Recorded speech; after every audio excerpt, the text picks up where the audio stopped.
Today is Tuesday, January 26, 2021. Coming up, a Roland Martin Unfiltered, President Joe Biden announced his plans today for promoting racial equity and a series of executive orders to increase equality and discrimination. So all y'all black folks who keep tweeting bullshit about, Joe Biden hasn't done any executive orders targeting black people, y'all can shut up now.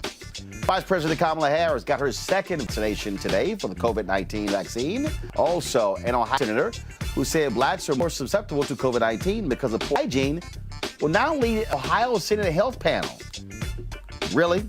Also, SAG-AFTRA makes a statement along with NABJ after CES announced they are suspending two high-ranking executives for allegedly making racist and misogynistic comments regarding staffers. We'll also show you the reaction of black staffers to what was said. Also, folks, black pastors considering leaving the Southern Baptist Convention because of racial insensitivity. We'll talk with Pastor Dwight McKissick of Cornerstone Baptist Church in Arlington, Texas. All right, folks, we got a jam-packed show for. In addition to Bishop T.D. Jakes, we're talking to him about COVID-19 and what he is saying, what we need to do to ensure black folks are getting the vaccine. And a black family that was handcuffed and wrongfully accused of riding in a stolen vehicle in Colorado, they're now suing the police department. Plus, protesters take streets in Tacoma, Washington after seeing a video police car plowing through a crowd and running people over. Folks, it is time. The funk. I'm Martin Unfiltered. Let's go. Whatever the miss, he's on it. Whatever it is, he's got the scoop, the fact, the find. And when it breaks, he's right on time and it's rolling. Best believe he's knowing. Putting it down from sports to news to politics. With entertainment just for kicks, he's rolling. It's on go, y'all. It's Roland Martin, yeah. Rolling with Roland now. He's funk, he's fresh, he's real, the best, you know he's Roland Martin now.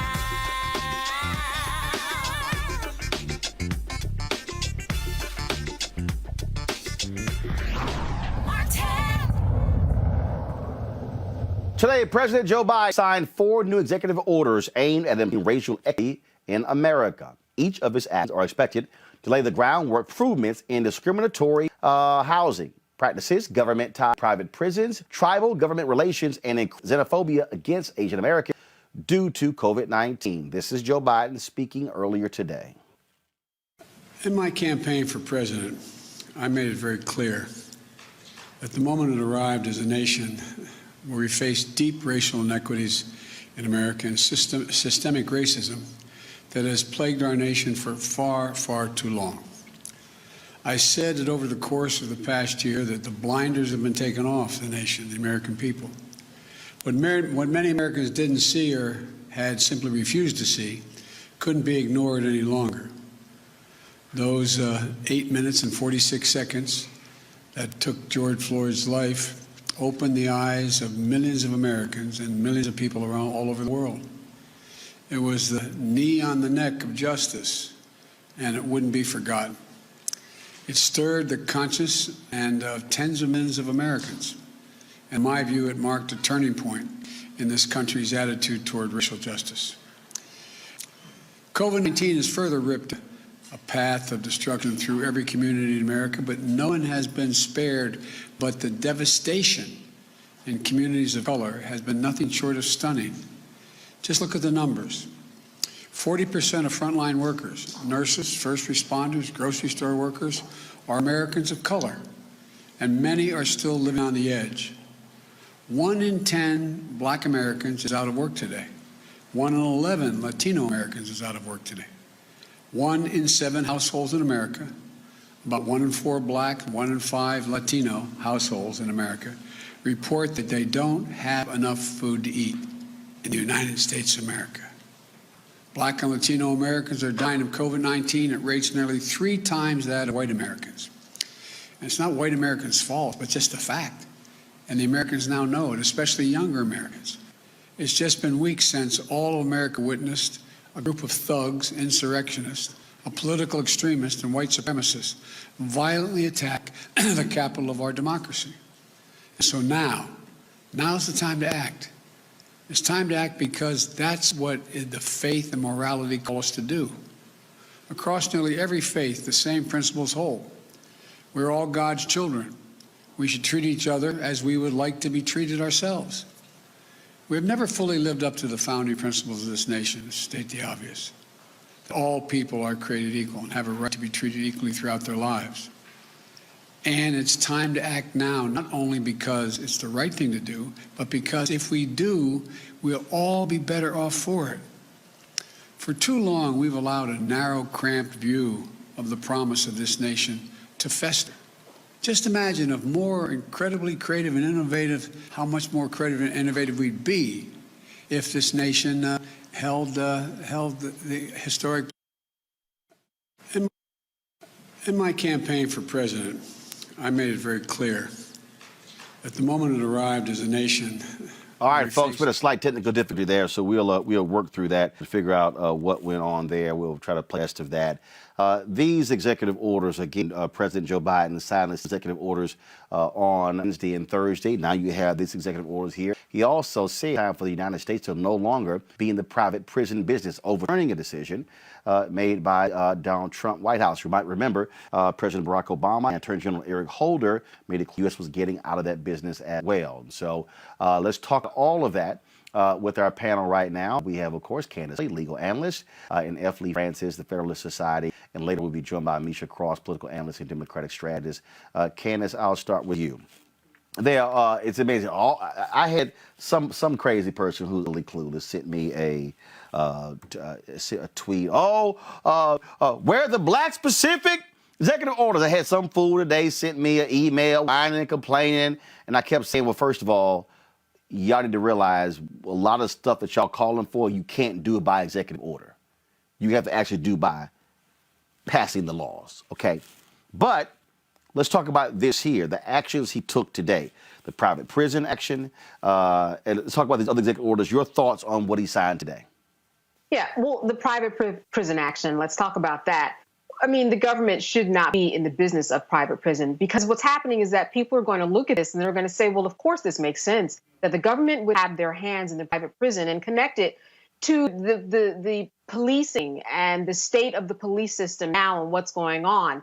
And that's not a good look for the government. And we know that when Joe Biden first ran for office, he ran on the basis of eradicating the racist system. So this was a great move by Joe Biden. I think a move that people were expecting. I think when we look at some things like the Fair Housing Act, if we look at the Fair Housing Act and making sure that people are not discriminated against because of the types of families that they have, or with their mortgages, or even with sexual harassment as part of the Fair Housing Act. What's great on paper, what we need to do is retrain people who are in the business. This is the same thing that police are going through in terms of let's retrain the people. You can have all of these acts on paper and the words are great, but if it's not put into action, then what you end up with is a lot of people just suing based upon the Fair Housing Act. And then they don't get the mortgage, then they're spending all of their money on fighting these lawsuits. So while it is great, we have to change the root of the system. We have to retrain people to make them understand that they have to change their minds in terms of how they perceive people of color. And that is where the real work is that has to be done. Lee, your assessment of these executive orders signed by President Joe Biden? Yeah, I don't think really much of it has any teeth at all. I think the one that maybe has the most punch is the DOJ's instruction of not renewing the private prison contracts, which, by the way, was started to reduce overcrowding. This isn't significant because out of the millions of people that are currently in government prisons, less than 9%, 8.2% of all prisoners are in private prisons. That's 128,000 out of 1.5 million people currently incarcerated. So, to say that somehow private prisons are overrun or taking over government authority, that's just simply not accurate. Also, private prisons are cheaper to run. They save taxpayers upwards of $144 million per year, which is $17 a day per prisoner less than it takes to run the government system. Lee, are you mindful of that story that came out, I think it was Connecticut. Let me know if that's the right state, Candace, where a judge actually was found guilty and was sent to prison because he was purposely sending black folks to a particular friend's private prison because he needed those bodies in there. This is precisely why people oppose private prisons. It's because private prisons, the entire business model is based on more prisoners. The United States is already the world's leader in imprisoning people. So we dealt with the reality of black bodies being an economic driver in this country when we had slavery. What we don't need is for there to be private prisons whose stock prices go up based upon a law and order candidate winning, because in order for their stock price to go up, they need more people in prison. In fact, in Mississippi, one second. In Mississippi, there were cities and counties in Mississippi complaining about the reduction of people going to jail because the people in those towns said, oh my God, if we don't have these inmates, then we might lose our prison and might lose our jobs. They weren't caring about mass incarceration. They weren't caring about the problems of criminal justice. They were like, we need more of these prisoners. That, Lee, is why it's not a good idea to have private prisons when they are all driven by economics. Well, I think you missed the entire point of private prisons. I mean, so take No. I know the point of private prisons. I let you talk. So No. Here. Don't tell me I missed the point. One second, Lee. I'm gonna let you finish. Don't tell me I missed the point where if you create a private prison and it is a publicly traded company, that means that company's whole point is to drive their stock price up, and their stock price is driven by more and more prisoners. Now you can finish. So I think you missed the point in that private prisons are not putting people in jail. The people who are committing the offenses are doing that to themselves. In 2008, there were 1.2 million violent crimes. Now that includes murder, that includes rape, that includes anything with a weapon. So what do we do with those people who commit heinous offenses? Obviously, we need somewhere for them to go, because if we put them in a government-run prison, someone's going to come back and say, oh, well, this is overcrowding or the conditions aren't great. But what's the alternative? Again, we're talking about a de minimis amount of people, less than 10%, 128,000 out of 1.5 million. So to say that this is somehow going to change or that the government is fostering incarceration, that's not true. See, Candace, people who commit these offenses are doing this to themselves. See, Candace, here's the problem with Lee's argument. We all know that when the federal government does something, it does have an impact on what the states do. And so when you begin to have a change in federal sentencing policy, when you begin to have a change in federal prison policy, it then impacts the state. In fact, legislators in the House and the Senate could literally craft bills to offer incentives for states to lower their prison populations, just like they did in the 1994 crime bill, where they offered incentives for the states to actually put folks in prison longer. So, right. The one that Joe Biden authored? Yes, the one that Joe Biden authored and the one that Republicans and Democrats voted for. So sure. the whole point here, Candace, is that this is significant. But what I find to be interesting is that if it's not significant, then why did Donald Trump and Jeff Sessions and Bill Barr revert back to instituting the private prisons? See, Candace, that's why Lee's argument doesn't hold any water. Candace, go ahead. This is a perfect example of the three branches of government that we learned about when we were younger, that a lot of people don't remember, right? Executive, legislative, and judicial branches. And we've seen some stark misrepresentations of how these three branches should work separately, because they haven't. They've been overlapping for the past 4 years. And the example that you gave about the judge making recommendations for a prison is a perfect example of how we need to keep these separated for that very reason. We can't have this overlap, or else you end up with the prison system looking the way that it does today, which is why exactly what you said is true. This is why Joe Biden said, let's get out of this game. Let me reverse what Trump did. And basically speaking, whatever the reversal of what Trump did is going to be in the name of something good for people of color, because most of what Trump did on paper or what he said out of his mouth was either something racist or xenophobic or misogynistic or something within those realms in order to hold certain groups of people back. And that's exactly why President Joe Biden did what he did.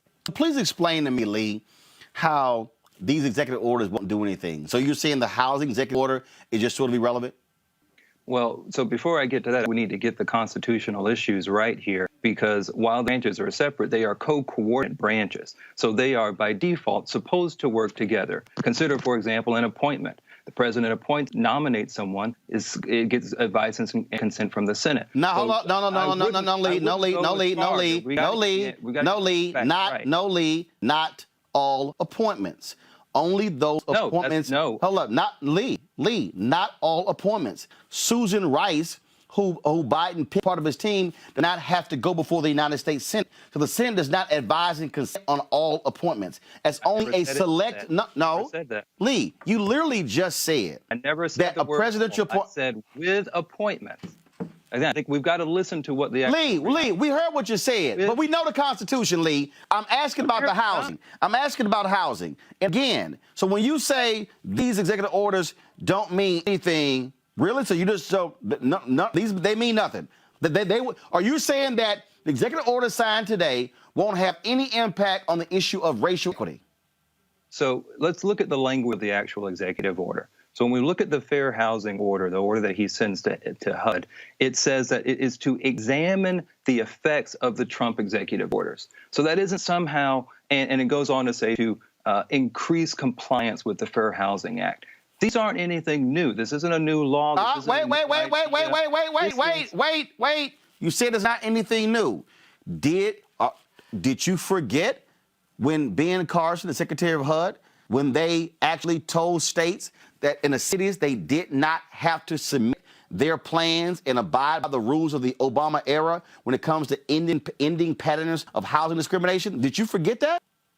No, I think what I'm trying to get you to realize is that language of the executive order does not actually show anything. It doesn't do anything. It says we are going to examine. This executive order is calling for a committee to look at what Donald Trump's administration did. It's not actually directing anyone or directing any kind of policy. That's the whole point of an executive order. It's a government email, essentially. Candace, go ahead.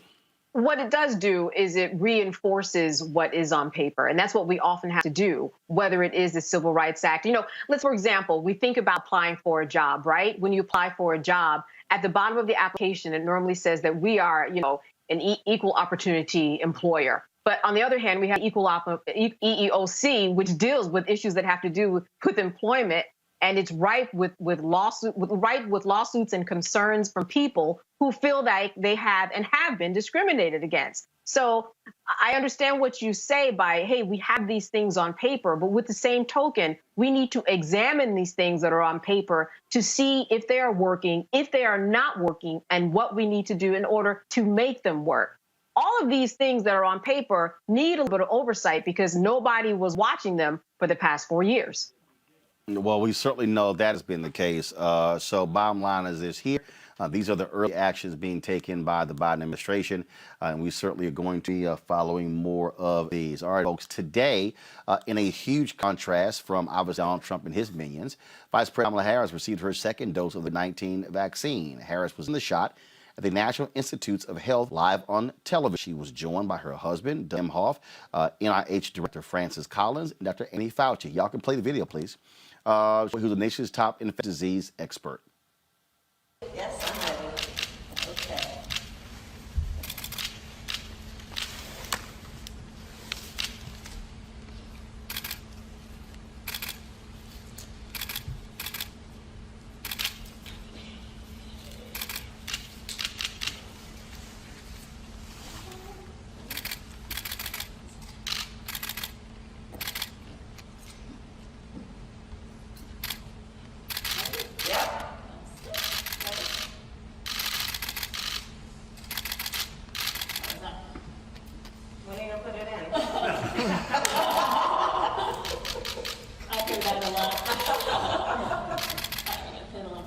Okay.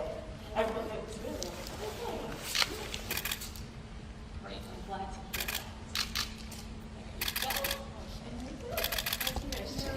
you very much. Thank you. All right, we have helped Well, protect your health. yes. Well, so I've had the vaccine, and it really was painless, relatively painless. But I want to thank everyone here at NIH for all you do. As you said, so growing up, my mother, our mother, would go. We always knew that Mommy was going to this place called Bethesda. I didn't. Mommy's going to Bethesda. Now we're living in California. My mother would go to Bethesda. And of course what she was doing, she was coming here to NIH. And she was in the biochemical endocrinology study section. She was a peer reviewer. And my mother had two goals in her life: to raise her two daughters and end breast cancer. In fact, little known fact, my first job was cleaning pipettes in my mother's lab. She would take us there with her after school and on weekends. And I grew up then around science in a way that was taught to me by someone who's so profoundly passionate about a gift, which is the gift that scientists give to us, in that their whole reason for being is to see what can be unburdened by what has been. Their whole reason for being is to pursue what is possible for the sake of improving human life and condition. It is such a noble pursuit. And the importance of NIH is that this is about an essential function of government, which is to provide for the public health. The work that happens here has one goal: to improve public health.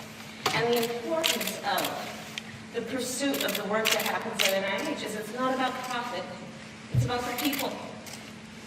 And so I want to say to everyone who works here, I know who you are. I know what you do.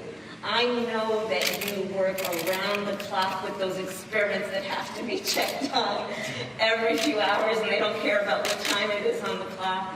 I know the work you do and the collaboration that is required. I know the work that you do reviewing grants, because of course some of the most significant scientific research has been publicly funded. That's what my mother did, she reviewed grants. And so I have the luxury of being here at this moment on just the 5th day of our administration, coming full circle. Because you see, NIH was such a huge part of my youth, as this place that my mother went all the time and was very excited to work. So I want to thank everyone for all you're doing. So now to the vaccine. NIH, these scientists, these medical professionals, doing the work of pursuing what is in the interest of the public health, have been a big part of the vaccine that I just took. They, through the research, through the dedication, created something that will save your life and the life of your family and the community. And so I want to urge everyone to take the vaccine when it is your turn. It is really pretty painless, and it will save your life. So thanks to all who are doing this great and important work. Let's make sure everyone gets a vaccine. On behalf of President Biden and myself, I thank you for everything you do every day. And the bottom line is that we're going to get 100 million vaccinations in 100 days, and then we're going to continue to do what is necessary to improve the health and well-being of our country. So thank you all very much. Thank you, Dr. Fauci. Thank you again. Okay. Have you talked to any senators about the COVID relief package? My God, isn't it wonderful to have an administration official who can speak fluently about the 19 vaccine and not play to the stupid in the cheap seats. Amisha Cross joins us. Amisha, there's a huge difference between what we've had to watch. Sure, Vice President Mike Pence took the shot, but goodness, I mean, just the nonsense we heard from the previous administration. This is night and day. No, you're absolutely correct, Roland. Leading with facts, leading with earnest, leading with an understanding of just how grave this pandemic has been and just how far we have to go, not only in getting the vaccine in the arms of people who need it, but also decreasing vaccine hesitancy and making sure that we are ensuring that people of color specifically are actually receiving this vaccine and that they have access. I think that what we've seen from Kamala Harris thus far is someone who is poised, someone who is ready to lead on day one, someone who knows how to speak to people, which was something we did not see from the previous administration, and someone who is leaning in on the science. We've seen the relationship that she's developed with, as well as Biden has developed with Dr. Anthony Fauci. And there's an understanding that these are people who are leading with the winds of science at their backs. They're not just up there making things up. So I think that a lot of this is also re-emphasizing how important the vaccine is, that it's safe, that it's effective, and it's easing a lot of fears and getting rid of a lot of the conspiracy theories that we saw around the vaccine that were spread by the previous administration. You got to admit, Lee, even though you're a Republican, it's great not to have an idiot talking about COVID-19 dilemma, the vaccine, in Donald Trump, to have competency now speaking about it from the White House. Well, you know, I think Mike Pence is a good example of someone who's a humanist and can relate to people. But to your point, I think, we need people who are educated to talking about this. This is very important. We need people with all the information to be able to give that information back to those who need to receive it. And I think we did see some missteps with the former administration. But I think, again, this vaccine is a product of that administration, and so I think we do need to give them credit where it is due. But I think we should encourage people to get vaccine. We should encourage people to know that it's healthy, and we'll see what happens. But I think this is a positive step forward. Candace. You know, it's nice to be able to listen to someone where you don't have to feel like that you have to immediately fact check. And what this was some wonderful marketing, because that's what we need right now. There are still about 50% of people who are just not on S, according to the latest studies. And they are encouraged when they see their friends and other people that they trust doing so. So what she did was not only wonderful in getting the vaccine, the second dose, but also connecting her mother to it, and how her mother connecting the dots, and how she was there growing up as a child, and showing everybody that she's not just invested in this vaccine, but she's invested in the NIH, the work that they're doing, and how all of it just makes perfect sense to her and has always made sense. And she knows that they're working to do good. So that was a wonderful look in terms of what she was trying to share and express with people, which is go and get the vaccine if you're eligible and if you can. And look, the bottom line here is that we're facing a significant issue. We now know the administration is ramping up. They're going to be vaccines are going to be sent to the states. I mean, that's kind of importantly. Look, you got to have a national plan for the vaccine. A lot of the states were complaining that it was a hodgepodge rollout that existed. There has to be a real national plan, and really, it has to be a plan where you also get it to the people who are in need. Well, I think if we're expecting the federal government to get things to people who are in need, I think we are either in the wrong country or we have the wrong expectations of the federal government. Actually, we don't. I tell you what. Hey, Lee, have you ever? A question for you. Have you ever been with a hurricane? Yes, I have. And guess what? When those hurricanes hit, do you know who normally rises to the occasion? It's FEMA. And when people, really? and when people, one second. As somebody who's born and raised in Houston, who has lived through multiple hurricanes, I can tell you, we also had massive flooding in this country as well. It's really interesting to hear people who complain about government, but when they ask us in some serious need, you know what they are thankful for? When the government is able to come in. Well, no, I think government is obviously a part of the system, but whether we're talking about the federal government versus the state government, the county is more connected to the people than the folks in Washington. And where does the county get the money from? Where does the county get the money from and the resources? No, I think the point is it's not about the money or the resources. It's who is able to get the virus or the vaccine. No, who gets it to the county? No. Hold up. So as you talk about the Constitution, let's walk through this here.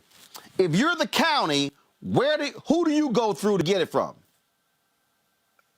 I think we're making the same point. Actually, we're not. The federal government isn't. You don't have the federal government. I think I'm not where your disconnect is or where the rest of the reality is here, but the idea is the federal government directs it to place. It directs it to the state. The state directs it to the counties. If you have a hodgepodge, mismatch, confused federal policy, that means you're going to have confusion on the state level, and then on the state level, you're not going to be able to have a clear plan to get to the counties. So That's the argument not what that means. That's not what that means. Are you telling me? I'm confused. So you telling me? Well, I'm aware you all are. So you're telling me that if you have this hodgepodge, absolutely, utterly confusing federal response, you're going to have a seamless state and county response. Let me tell you this. What was the federal plan? There wasn't one. There wasn't one. Exactly. That's The federal plan, again, you're missing the point here. The federal plan was to encourage the states who are connected with their people to get it to the places it needed to go. Lord have mercy. Amisha, this is why what Lee just said is nonsense. We know for a fact. No, it's nonsense. No, Lee. This is why it's nonsense. We know for a fact that after COVID hit, states were competing against other states for PPE. For masks, for all sorts of different things. Federal has the capacity to come in and say, hey, we ain't doing that.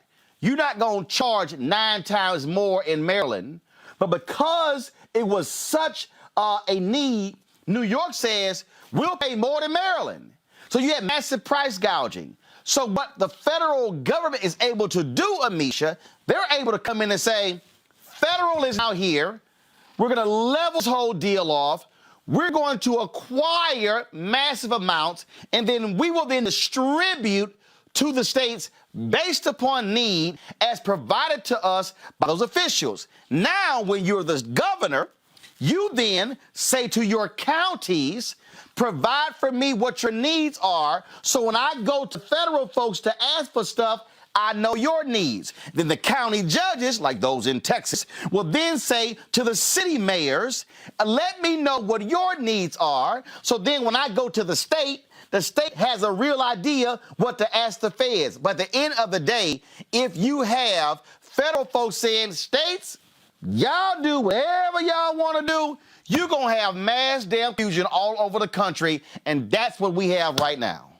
No, you're absolutely correct. And I can't speak for everybody on this panel, but as someone who's worked at the federal, state, and local level in county and city government, what I know is that when there are crisis points that raise the level of ire of what we've seen from COVID-19, and what we know from some of our previous, health concerns and health issues, the federal government has to lead. In any situation across this country where we've had to get vaccines or vaccines became part of a required process, the federal government led. The federal government had a plan for the states. That plan was made clear immediately. And then from the states, it fell down to the county and the city level. So I'm kind of confused at this now, all of a sudden, Republicans wanting to have a removal. The whole reason why Donald Trump pushed to give everything to the states was because he didn't want to take blame for any bit of his bungled non-action plan.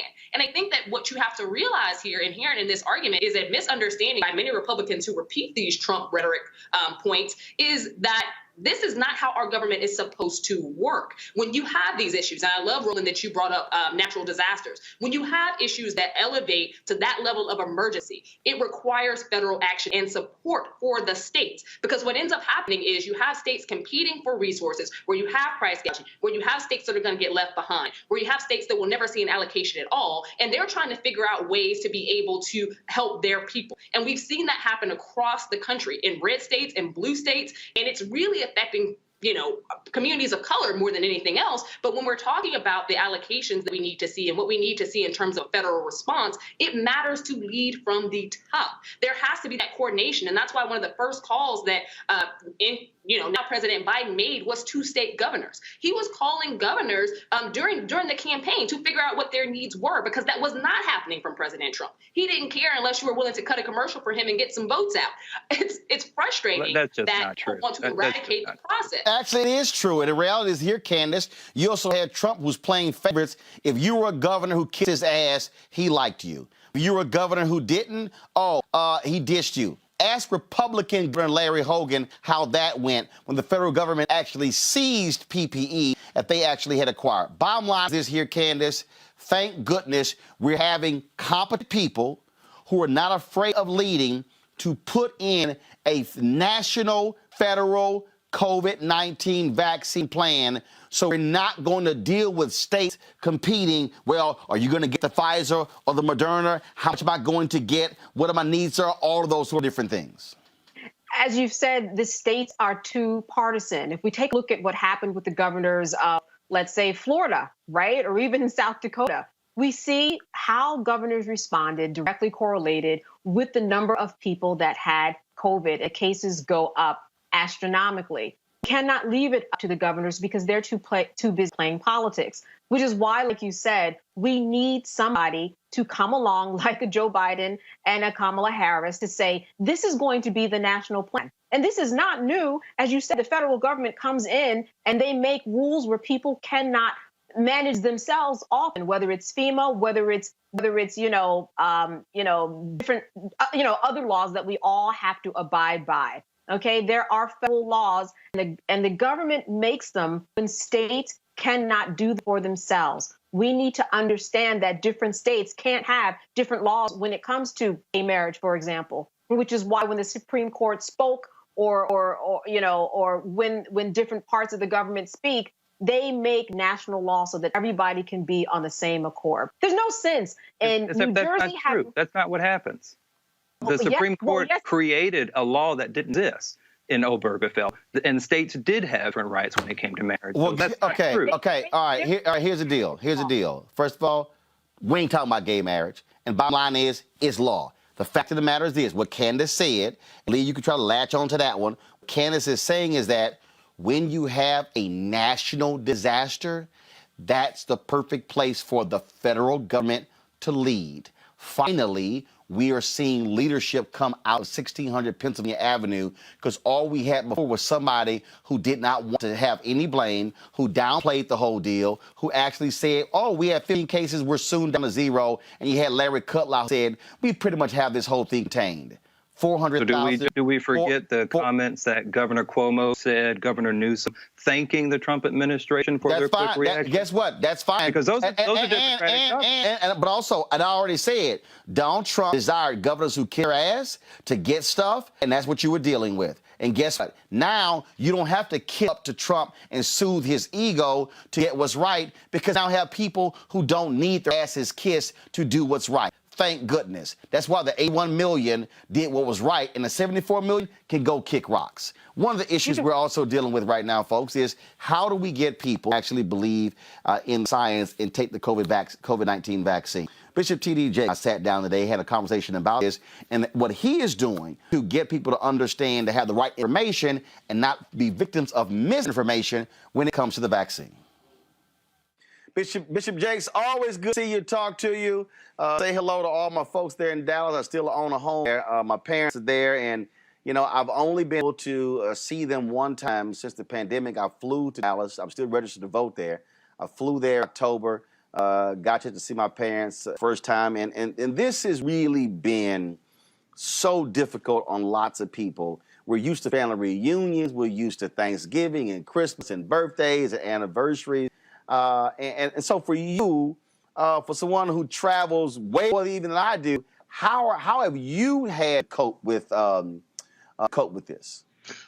First of all, Roland, thank you for having me. It's always a pleasure to be a part of anything that you're doing. I want to say it's been very difficult, and that is very stressful. And I want to say, being a pastor, the stats that we incur from the pandemic become the reality for us because we bury the numbers, and we know that the numbers are not numbers. We're at 420,000 people are dead.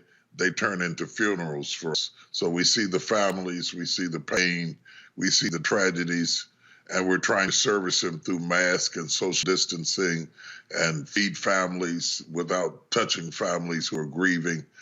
It's been difficult.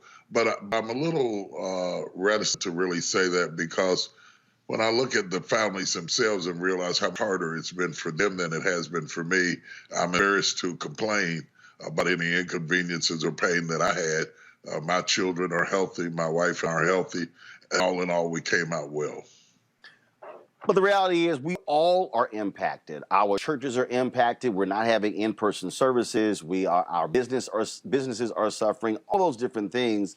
And so this is one of those things that it doesn't matter how much money you got. Dave Chappelle recently tested positive for COVID-19. We've lost other folks for it as well. And so this thing does not discriminate. Your money cannot, your money and your faith. I mean, look, you've had, Bishop Harry Jackson, who was, you had that event at your church with a conversation between him and Paula White, Joshua Dubois, April Ryan, Father Michael Flager. He passed away due to COVID.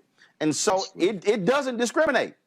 No, it doesn't. And then when you look at an organization like ours, people see me, but there are 300 employees that I'm trying to keep paid while our doors are closed. I'm trying to keep from laying them off and their families join the food lines that we have been feeding. We've been feeding thousands and thousands of families, and I'm trying to keep my staff out of those food lines with the doors closed in the church. So it's been very difficult. We had to pivot in our approach of ministry. We were able to pivot fairly quickly because we were used to streaming anyway, but we were not used to streaming where the entire organization was dependent upon streaming to do it. So that's a whole different animal. It's been tough. A lot of our businesses are closed. A lot of our people are unemployed. A lot of our restaurants are shut down. It's taken a toll, particularly on people of color who provide service-oriented type jobs more readily than other people groups. So Black and brown people have been disproportionately economically affected by the challenge and disproportionately affected by the disease itself, incurring it more readily, living in smaller spaces, not able to socially distance. In a 2-bedroom apartment with 6 people in it, it becomes very difficult to socially distance. Information is so vital. And one of the things that we have to look at, even if you look at on the political side, Black people were greatly impacted by voter misinformation. Now let's talk about COVID.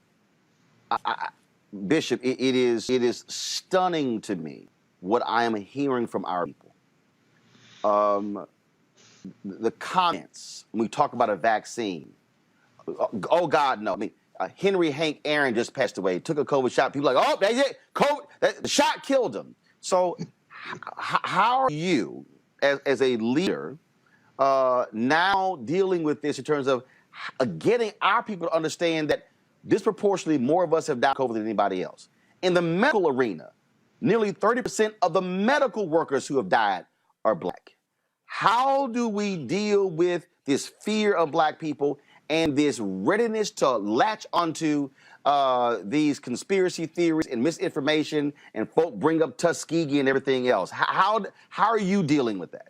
Well, first of all, it's understandable that we would be skeptical of anything coming from the science field because of the history and some of the atrocities that have been done to Black people, not only through the Tuskegee experiment, but through the high rates of childbirth deaths in the Black community. When you look at the high rates of hysterectomies done on Black women, there's a lot of reasons why we would be a little bit concerned.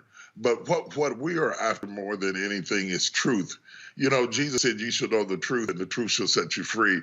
And we're living in the time that truth is ambiguous and very difficult to find and to focus on. And so what I did was to use my platform to bring together experts to have an open, honest, frank discussion about what is going on with this vaccination. Where are we with the virus? What are the ramifications if you're pregnant? What are the ramifications if you're of a certain age? What are the ramifications if you're on certain types of medications? Just to ask some very thorough questions that I wasn't seeing asked as often as I would like to in mainstream media, and to have an opportunity to have 4 professionals of the level that I did, one of them being my own personal physician co-hosting with me.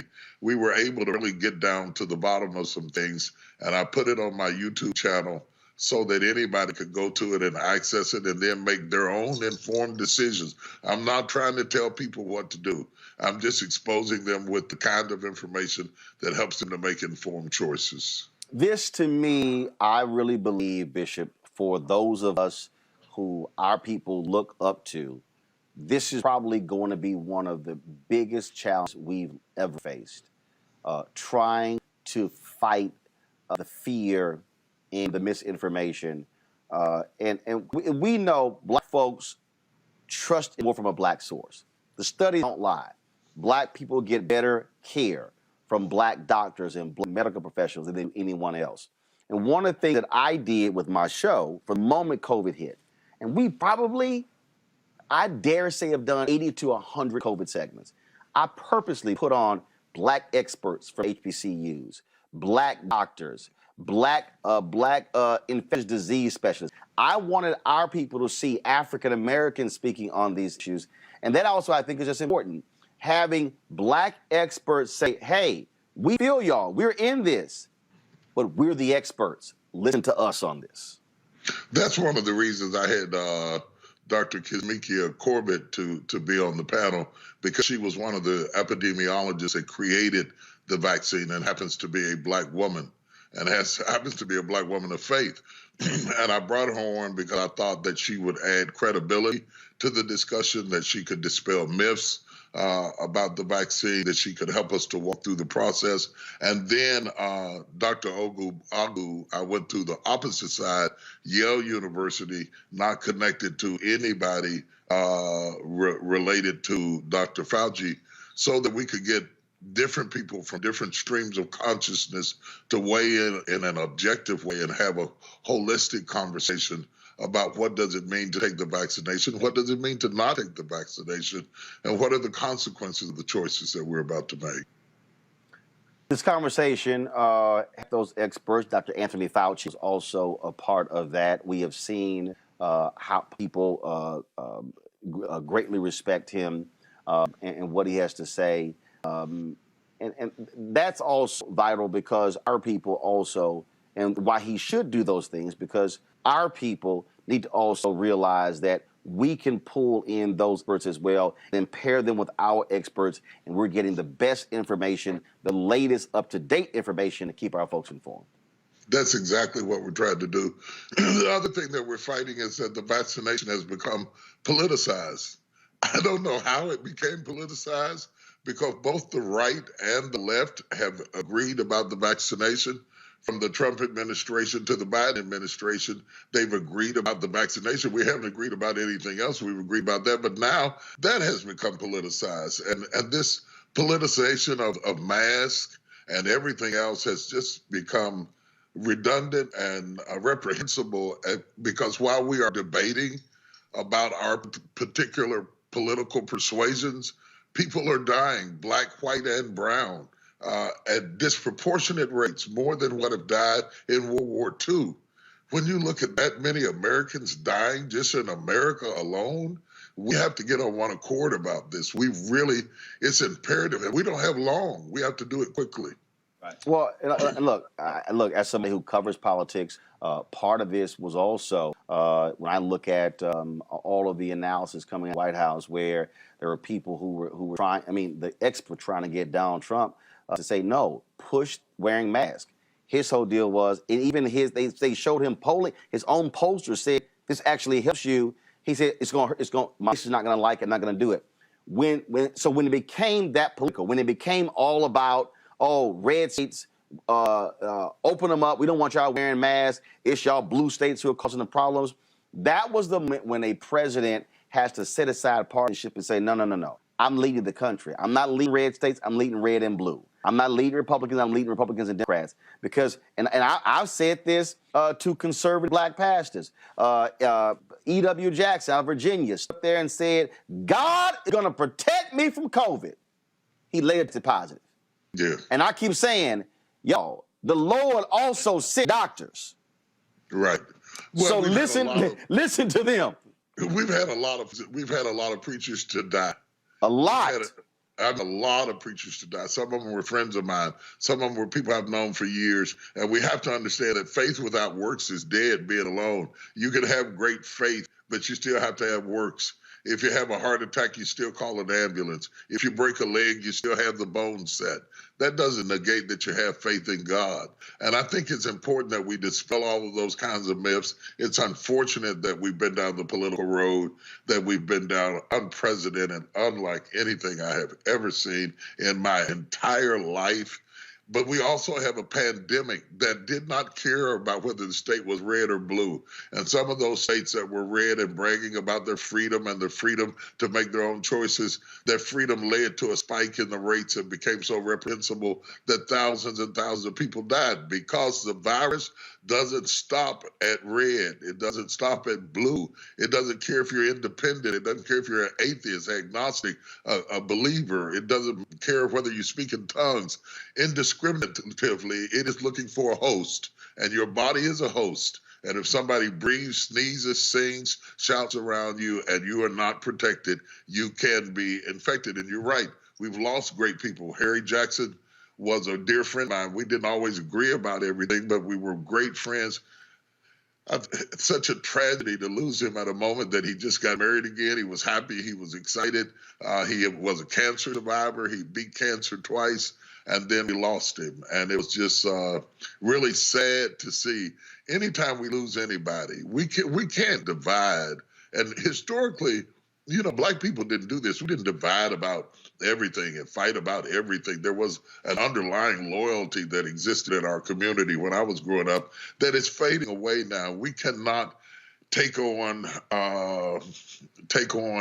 the tactics and the ideologies of those who once oppressed us. Number one, we're minorities. We can't afford to divide like that. We can't afford to fight about everything. We need each other.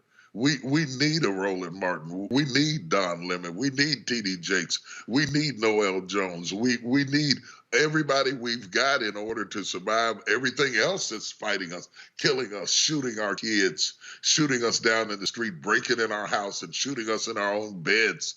We have to be more united than we've ever been before. And social media, by its nature itself, lends to divisiveness and tribalism and cable news, where you can get the truth you like in the flavor you enjoy and avoid the facts and move into feelings. And I think we've got to get away from that. That's why I did what I did. Knew it would be controversial, put it on our YouTube channel, made it available for everybody to see. Not tried to make them make a decision. I didn't take a side. I just gathered information so I could put it out there. I respect the intelligence of our people, that if they have the right information, they can make the right decisions about their bodies. And then call your doctor. Don't just make your decision. You wouldn't have a heart attack and call a congressman. Right. So why would you bring politics into the health? I don't get it. I don't understand it. I mean, we go to the very people who are fighting about science, go to a doctor every week or every month or every year. Why have we gotten this and become ignorant? You're absolutely right. And trust me, those members of Congress who are fighting this as well, they go to their doctor real quick if they get sick. Right. President Trump did, straight to the doctor. Yeah, precisely. I mean, straight to the doctor, just straight helicopter ride straight to the doctor. Didn't go to Congress or anybody. Didn't go to Giuliani. He went to the doctor. So let's be smart. Let's be smart before we're dead. I am sick to death of burying our people. I'm sick to death of crying people grieving because they didn't get to say goodbye to their parents, didn't get to spend their last moments with them. No closure, no decent funeral, graveside services, everybody wrapped up like mummies, trying to say goodbye to their wives.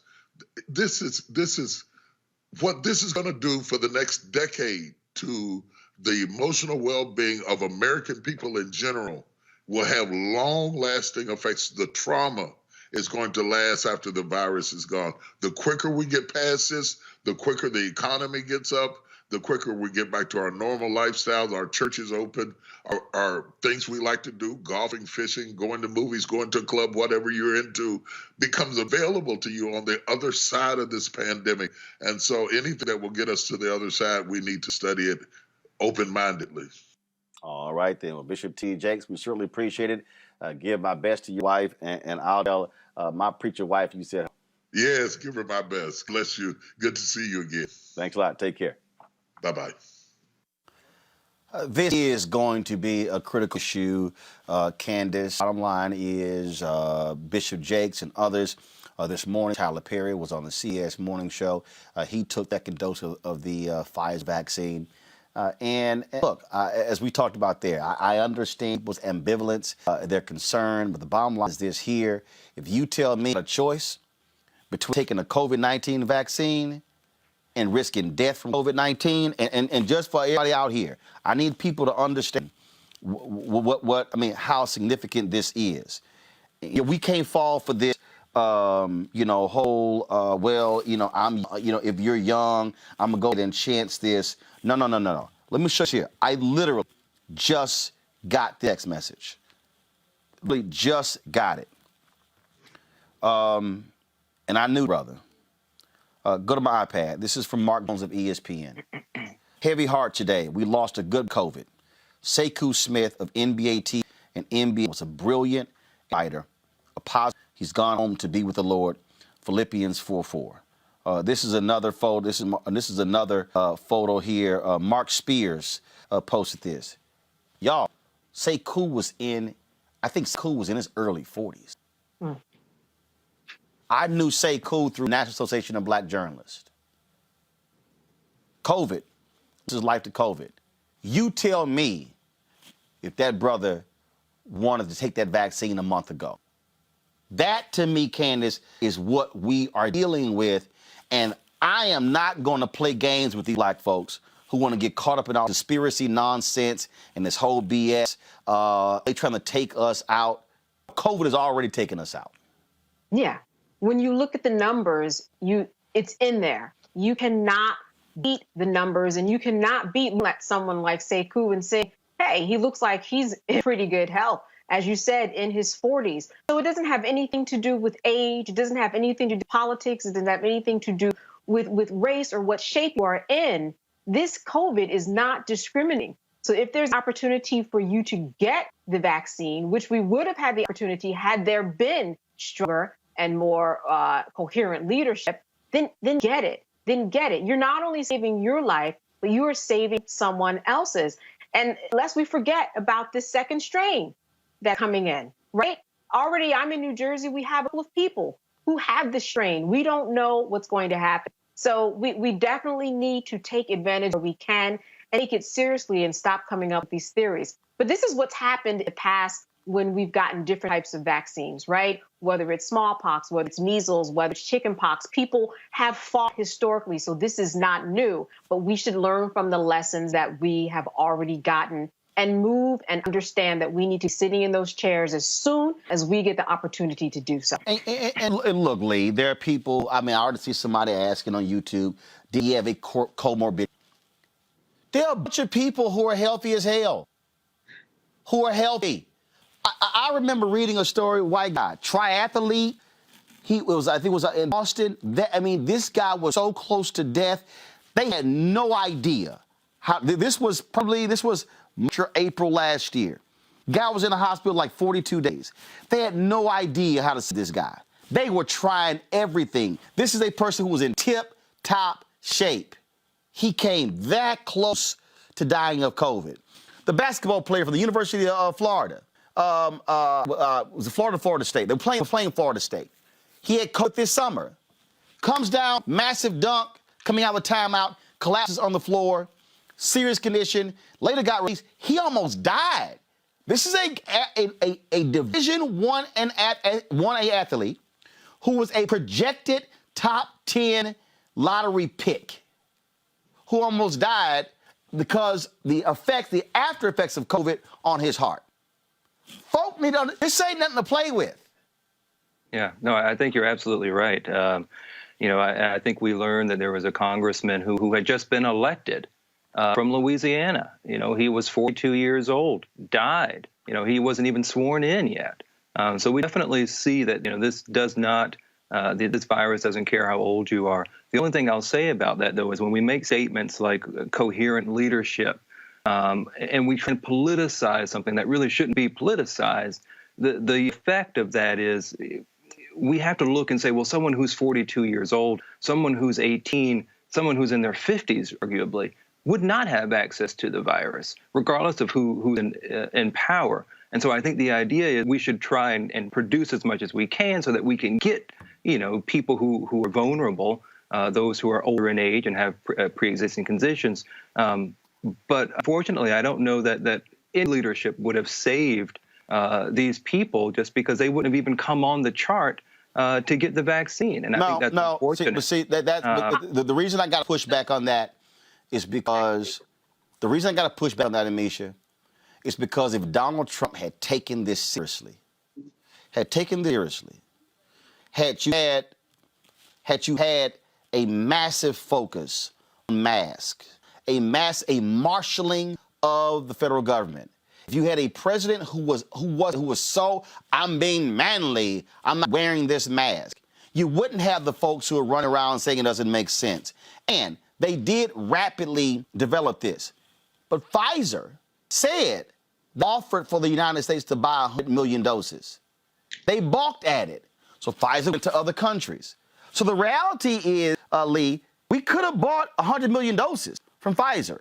Bottom line is here, this is why when it's a national public health crisis, you do have to take politics out of it. And the Washington Post or the New York Times, one of them, Amisha, had a story where Trump's own pollster went to him and said, you poll well among your base when it comes to mask and COVID-19. And he said, it's going to hurt my base. The pollster had the information. And also, right here, Sekou, 48 years old. 48 years old. Go ahead. It's sad. It's frustrating. My heart goes out to Sekou's family and all those who knew him at NABJ and through his work. The frustrating part here for me is that I think it's easy for conservatives now to say that this shouldn't have been this shouldn't be led by the federal government, or arguing for small government, or saying that at the end of the day this level of death and this level of the virus being contracted by many people would have happened regardless. That's simply not true. If we had a strategy from the start, when Trump had all of this information, mind you, he knew how deadly the virus was. He knew how it spread. This information was given to him. He had it in March, and he acted as though he did not. And he purposely told his followers and many state leaders that he was depending on to help him win in November, he told them to push against masks. He told them to push against social distancing. Everything that he was given from scientists and from medical professionals, he threw out of the window because he did not believe that this virus was deadly. He thought it was a hoax. And even up to and through him catching the virus himself, he went around pushing faulty drugs. He went around pushing faulty remedies, and he kept acting like it was no big deal because according to him, he had American blood, and somehow that was going to be able to shake things off and everything was going to be okay. This is a president who planned on walking out of Walter Reed and pulling his shirt open to reveal a Superman sign. So you cannot sit here and say that, this is the very essence of politicization. Because there never was, except jokes, hoax, and trying to push off COVID-19 is not important and not serious. No. I have a friend who just turned 30. No, hold up. Let her finish. Lee, let her finish, then I'm going to go back to you. Go ahead. I have a friend who would have turned 30 last week, who passed away from COVID-19. She went to the hospital with seizures, something that she had never had. She didn't have any pre-existing conditions, and she died from COVID-19, leaving 2 young kids behind. This is a young woman who was in her tip-top shape, had no previous, negative medical history, and was rushed to the hospital with seizures and died there from COVID-19. So when I hear people act as though this does not matter, or that, it's something that you can easily be relieved from, and if you're young, you don't have to worry about the vaccine, that is hogwash, because people who are younger than those that we hear about, in the news all the time are also passing away from COVID-19 and contracting it at higher rates, specifically if you're somebody who comes from a diverse community. So we all need to take it seriously. We need to work to dispel the myths around the vaccine itself, and we need to ensure that our people understand why it's important to get it, but also why it's important to tell your family and friends to get it as well. Lee, real quick, go ahead. Well, I just think Amisha is doing things at the same time. She's talking about politicization and then saying, well, we shouldn't politicize it. I don't know how you get both of those out of the same person. Well, you just did it. I mean, I think the more we continue this, and President Trump is no longer president, we can keep going back in the back and say, well, that guy did that, or we can actually be a leader and move forward. So I think you can live in the past, or we can move on, which apparently doesn't seem like something you want to do. Well, that's go ahead. This virus doesn't care what party you on. So I think the more, doesn't care how old you are, doesn't care where you live. I live in Manhattan. I was there at the peak of the vaccine, at the virus. There's still 10% in certain area codes there now. So there's a lot that can happen. Masks may help. You know, maybe they do, but no. Hell no.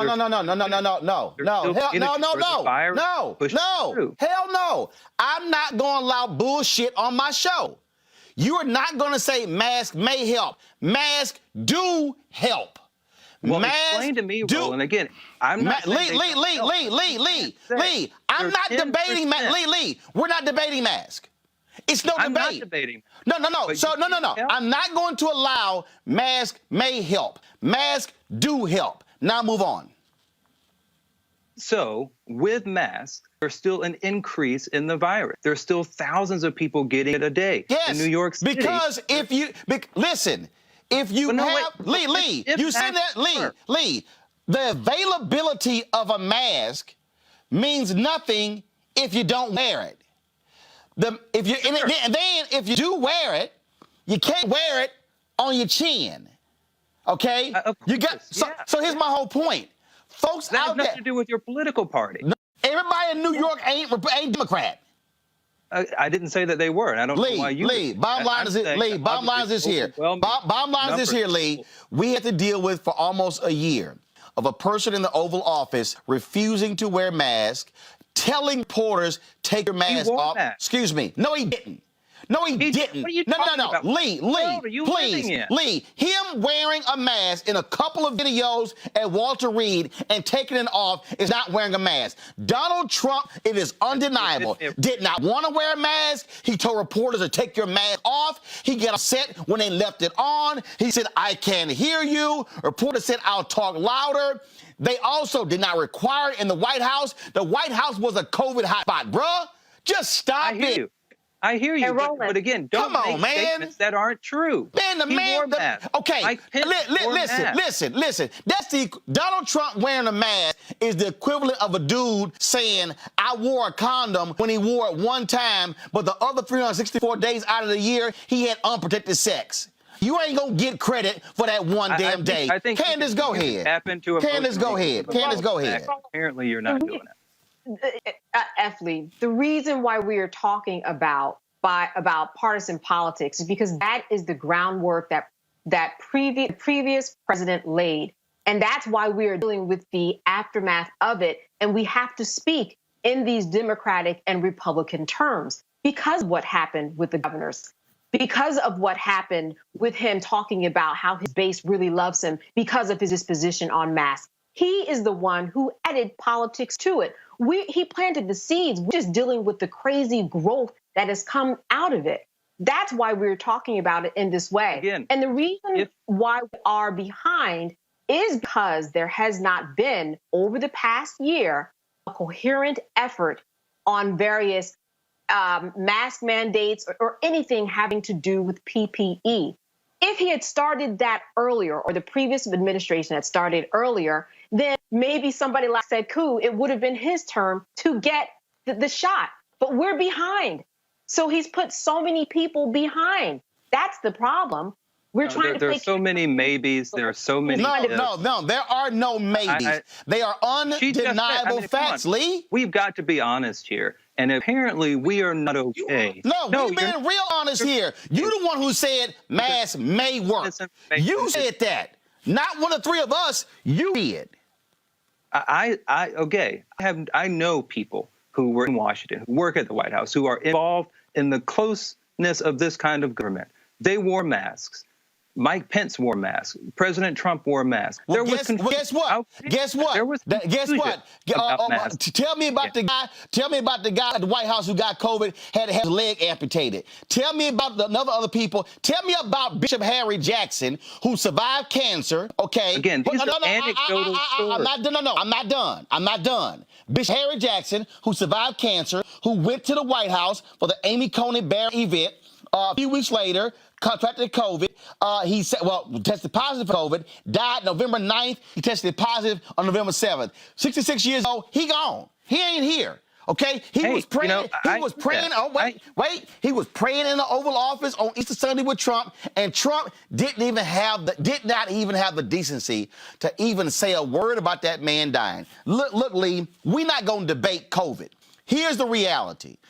The reality is, if you want to walk your ass around with no mask, if you don't want to wash your hands, if you don't want to protect yourself, guess what? Stay in your own little world. But when you are walking around with no mask on, and if you got one down on your chin or around your neck, and you're sitting here talking, you are putting other people's lives at risk.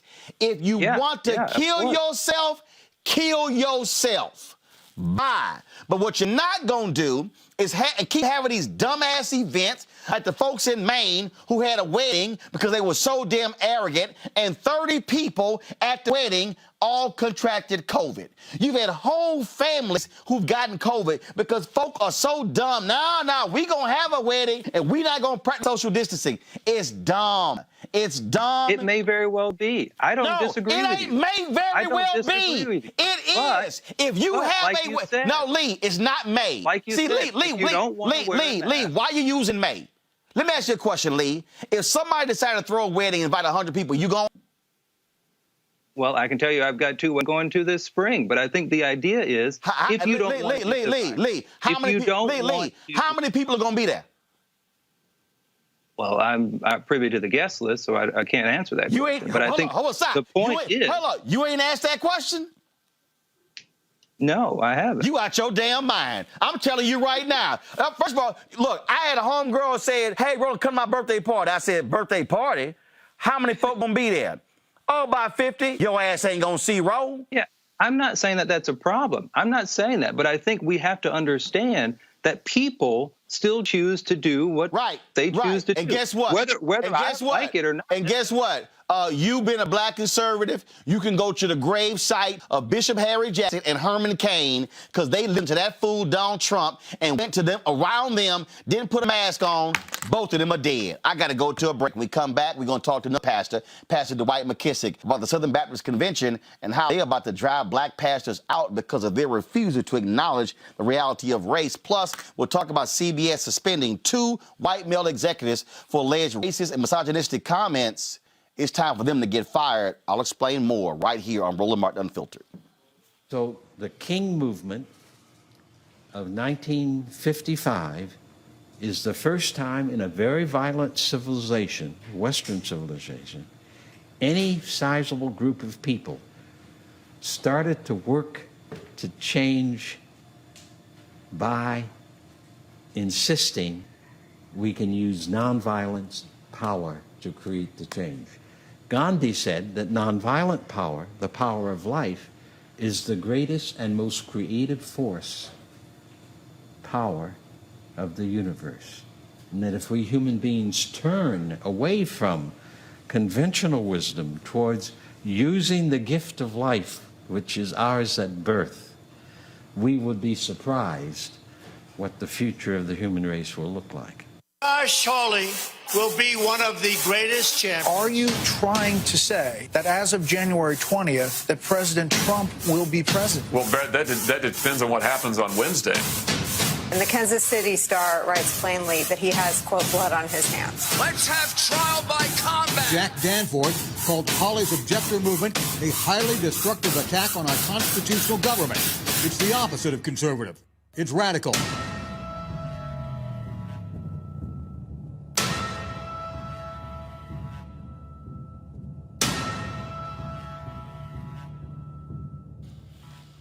All right. right, folks. Welcome back to Martin Unfiltered. These Southern Baptist folk, y'all, they are special. They're a little special. They've always got away from the issue of race. Now, they are causing another with black pastors. Seven pastors have recently exited Southern Baptist Convention, which is predominantly white, due to racial encounters with some convention leaders. Now, this whole issue of critical race theory, the Southern Baptist Convention, the leaders of their seminaries, got together to denounce critical race theory. Well, that didn't sit too well with brothers and sisters in the SBC who understand it quite well. Joining us right now is Reverend Dr. Dwight McKissick, senior pastor at Cornerstone Baptist Church in Arlington, Texas, who says he is considering leaving the SBC as well. Pastor McKissick, glad to have you back on Roland Martin Unfiltered. Well, I had you on my TV One show. This is the first time on Roland Martin Unfiltered, but glad to see you again and say hey to all of my folks there in the Metroplex.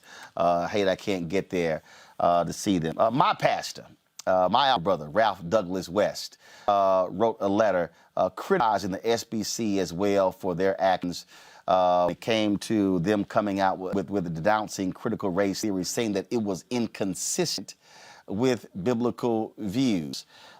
You have been quoted as saying that, you know what, it may be time to have a divorce with the SBC. Explain. Roland, so good to hear your voice and appreciate the years we've known each other. Explain. We were all blindsided by the action of the Southern Baptist Convention presidents. We did see this coming. We don't know what motivated this, in as much as they did not denounce the Proud Boys, the lost cause theory. There are many things that they could have denounced that they have chosen not to. Why CRT is still a bit of a mystery. The issue is 6 Anglo males have provided with the institution's rules about race, what is permissible to say, what is not permissible to say, and they will be the guardians of what is said about race in a way that we think is, first of all, disrespectful to the black pastors and congregations who would make such a rule without considering us. I got a feeling Frederick Douglass, Phil Wheatley, Sojourner Truth, W.B. Du Bois, Booker T. Washington would look at us, would ask us to say, you all going to let an institution make rules about race, the boundaries of what you thought about race, and you have zero input in that? Not only the conversation, but the decision. So if this is not, some have already left, like your illustrious pastor, Charlie Dates, many others, and more people are quietly leaving than even verbalizing it. But I do have a long history with them, 45 years. It's been more positive than negative, though we've had our battles along the way. And you featured me on one of your programs when we had a battle on your TV show.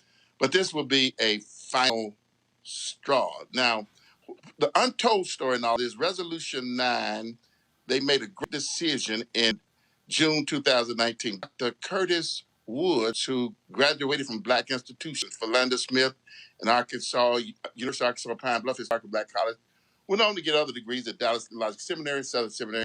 His PhD is in the subject of critical race theory. He's the most articulate, knowledgeable man in the Southern Baptist Convention on the subject of critical race theory. His resolution committee, which has about 4 other PhDs, all of them the most versed, educated people on critical race theory, recommended a policy, said some things we accept, other things we reject. The Bible rules supreme, the Baptist Faith and Message rules supreme, but there are certain beneficial aspects of critical race theory that are valid. Trump instituted a policy in the government that reversed that critical race theory teachings. A founders group that is equally on the other side, very right wing.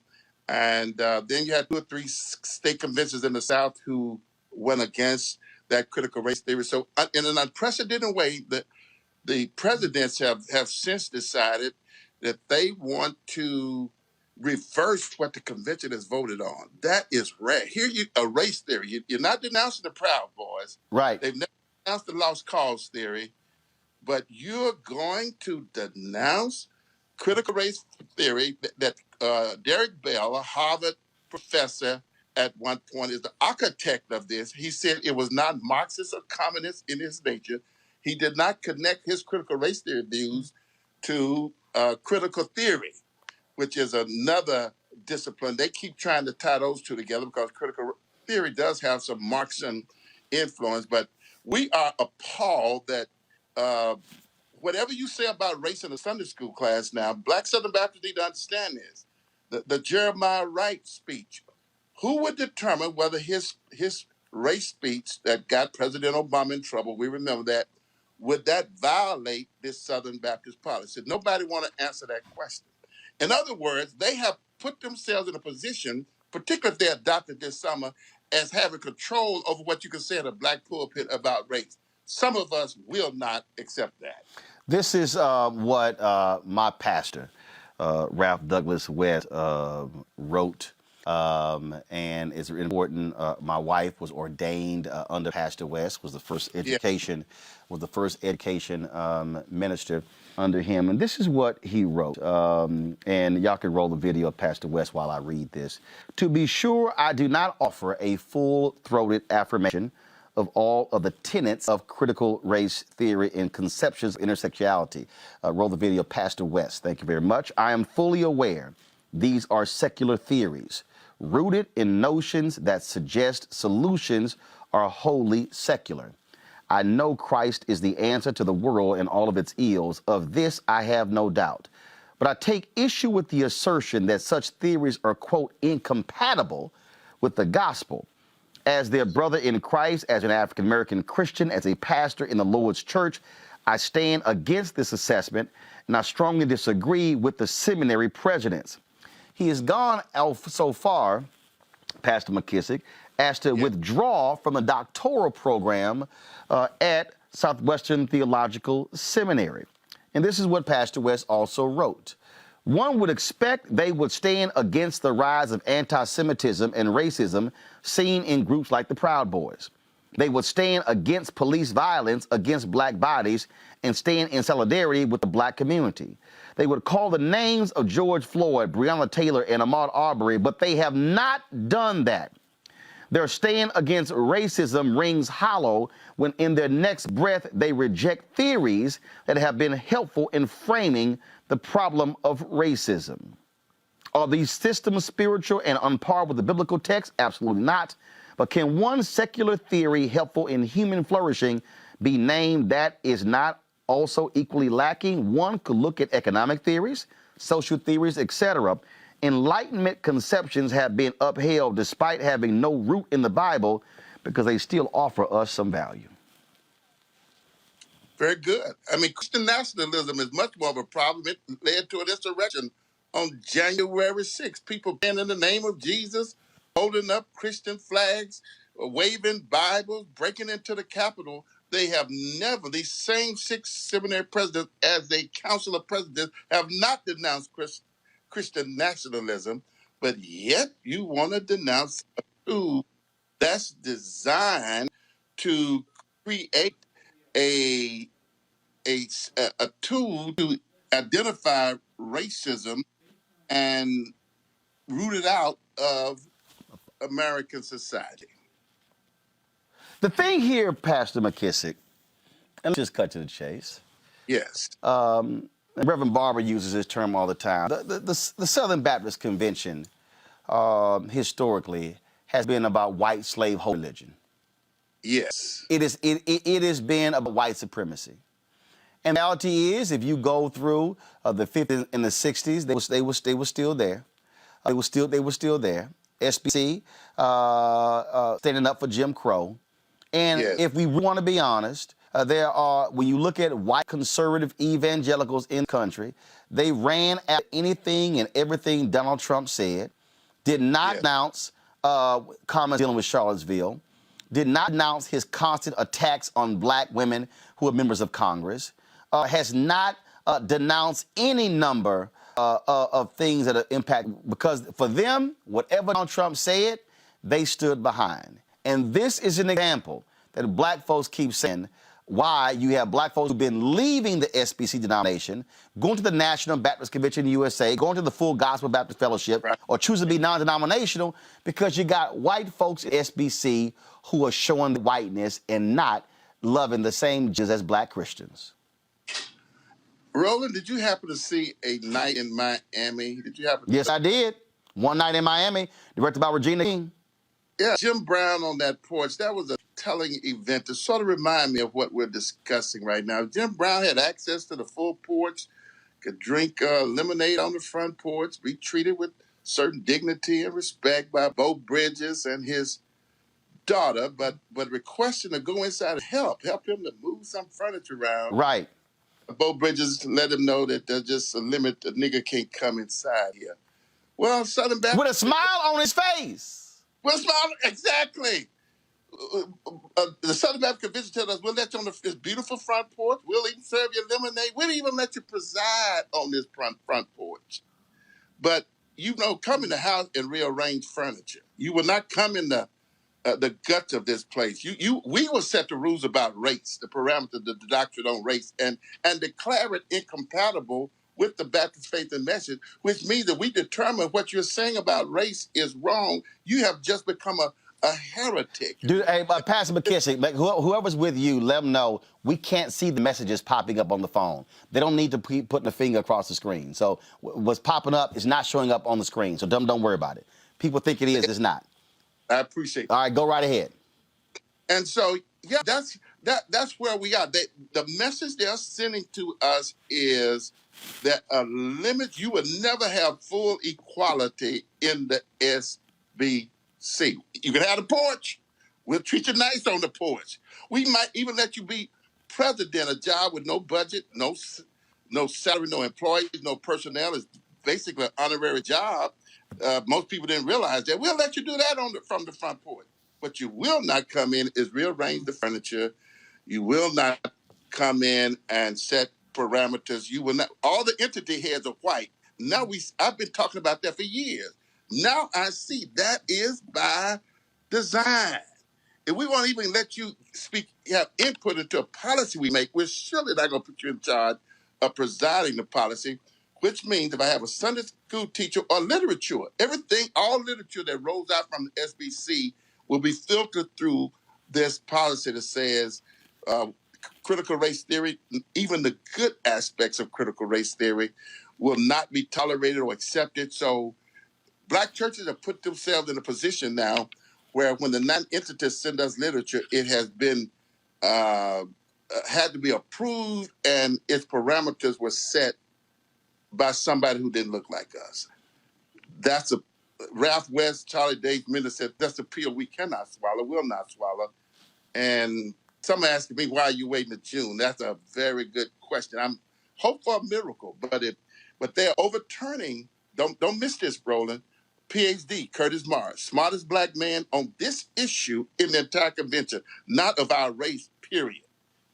PhD in the subject. He resigned his teacher position at Southern Seminary after Al Mohler would not stand with him on this. They are overturning the work he led a committee to do. That is huge, and I will not disrespect him and stand with a convention that would so openly defy the good work not only he did, but that entire interracial, intergenerational, and cross-gender committee not only worked hard to put together, voted on and approved by the messages. Now, in hindsight, we're going to go back and undo that because a few white folk with money and who are driven by right-wing politics says we don't like this. And this is where we are.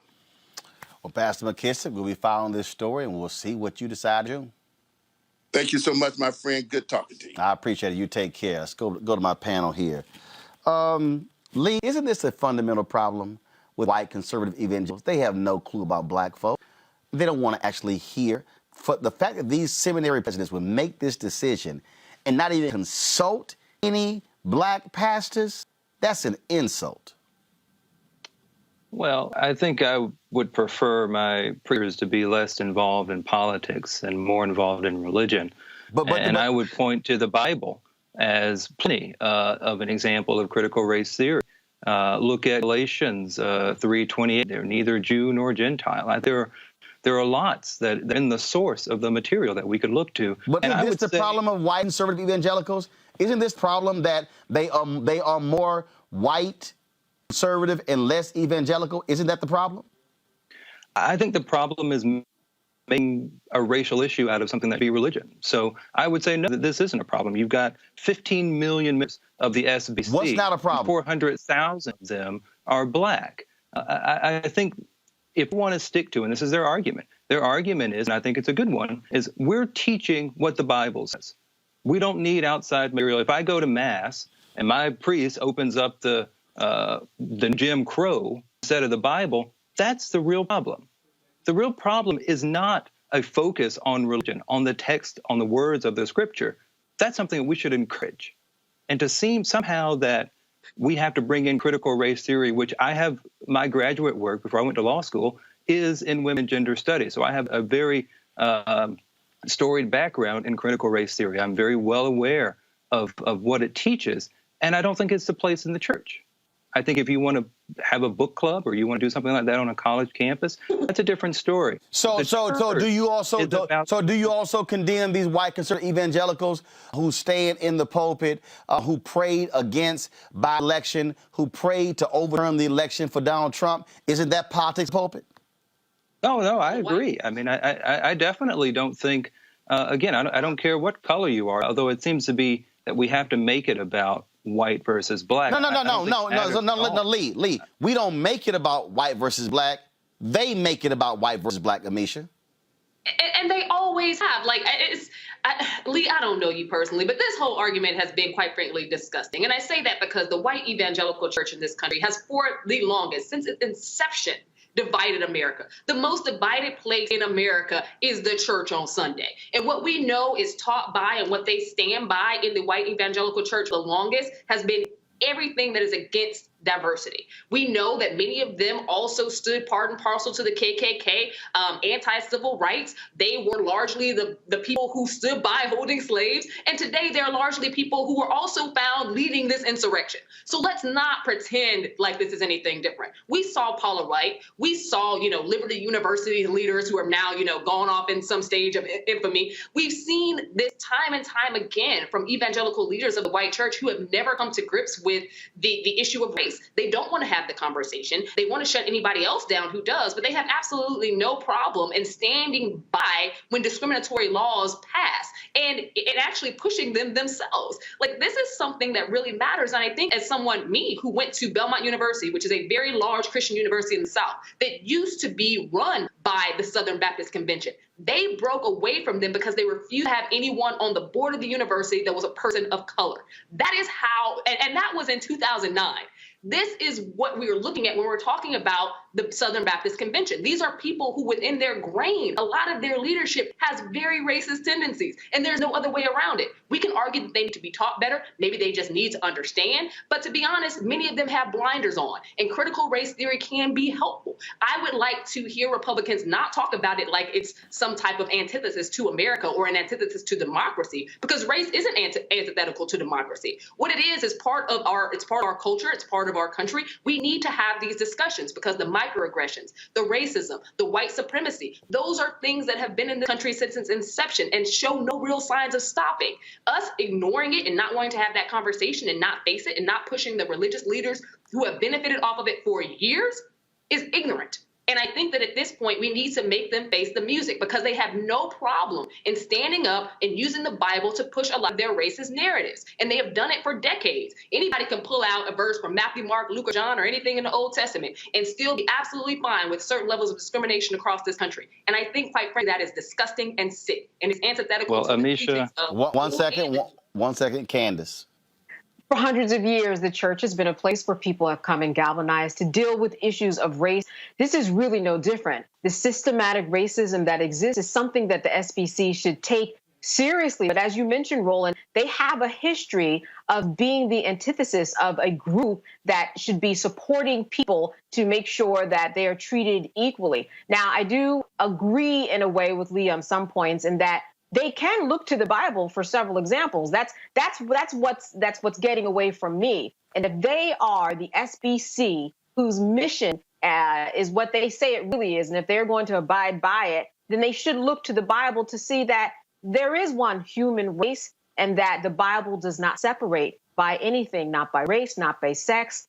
Okay. And so that when we look at what the Bible says, it's just inexcusable why they can't even use that basis to form critical understanding around critical race theory or this whole idea of systematic racism within America. There's no reason why they shouldn't be addressing it. That has been a part in a history of who they were and are. I'm not sure why they're stopping now. Well, this is very simple. If you don't even have the decency to talk to black pastors before you release a statement on critical race theory, that means you have a severe blind spot when it comes to race.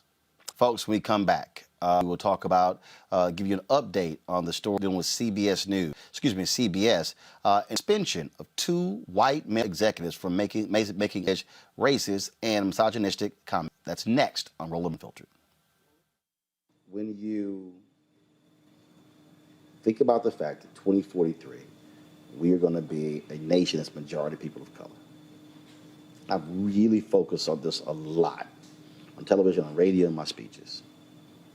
That my focus is trying to prepare us to have demographic power while also having educational, economic power at the same time.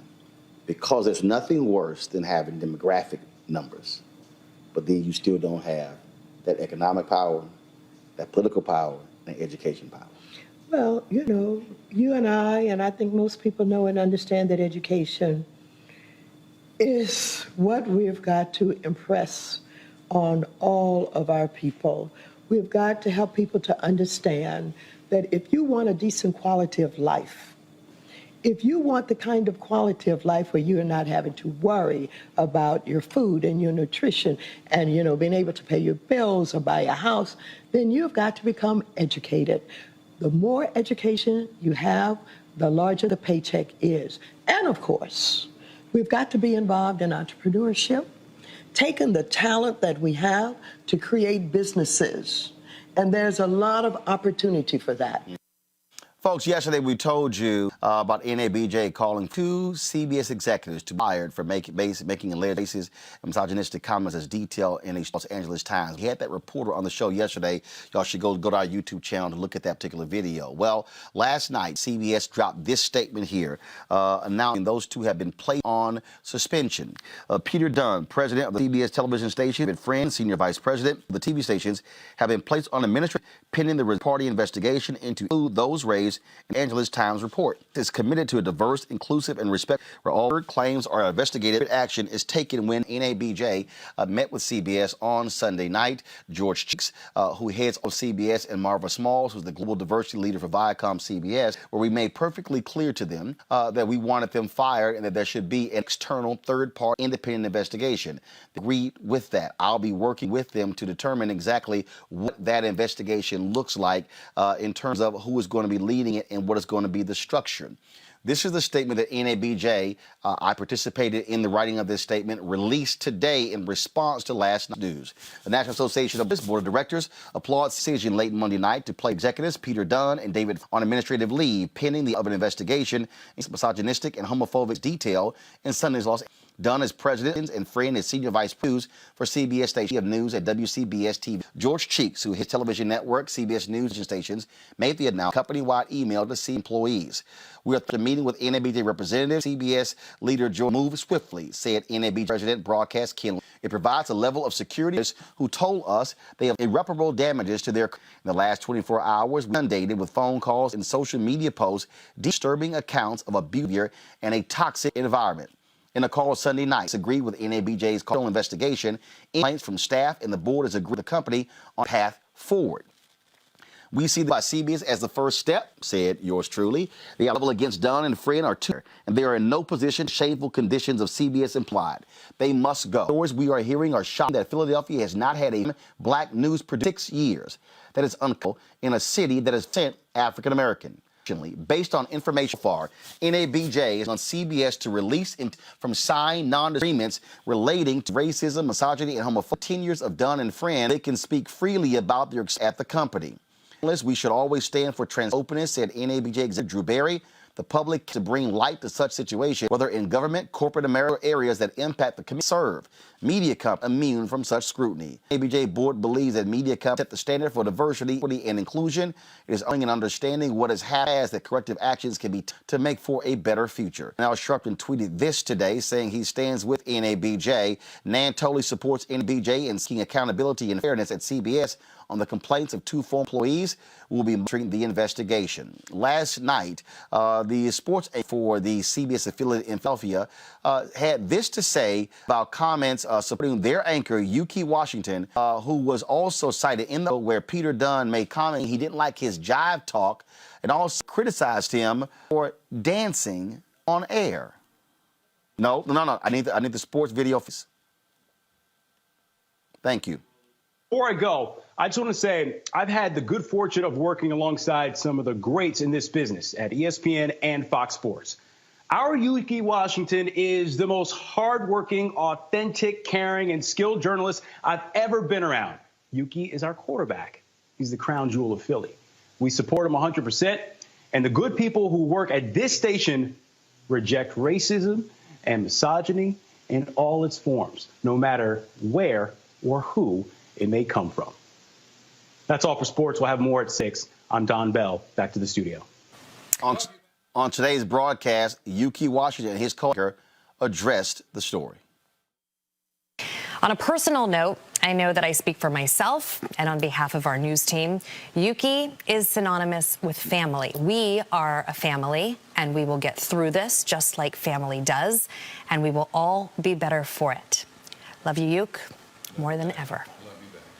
And here at CBS 3, President and General Manager Brandon Stewart sent an email to staff earlier this week stating in part, I want to assure you that as the GM of this station, I will continue to champion the effort of provide a place for all employees, no matter race, gender, or sexual orientation. Please be assured that our commitment to a diverse, equitable, and inclusive place is a core value of CBS Philadelphia, both on air and in our halls.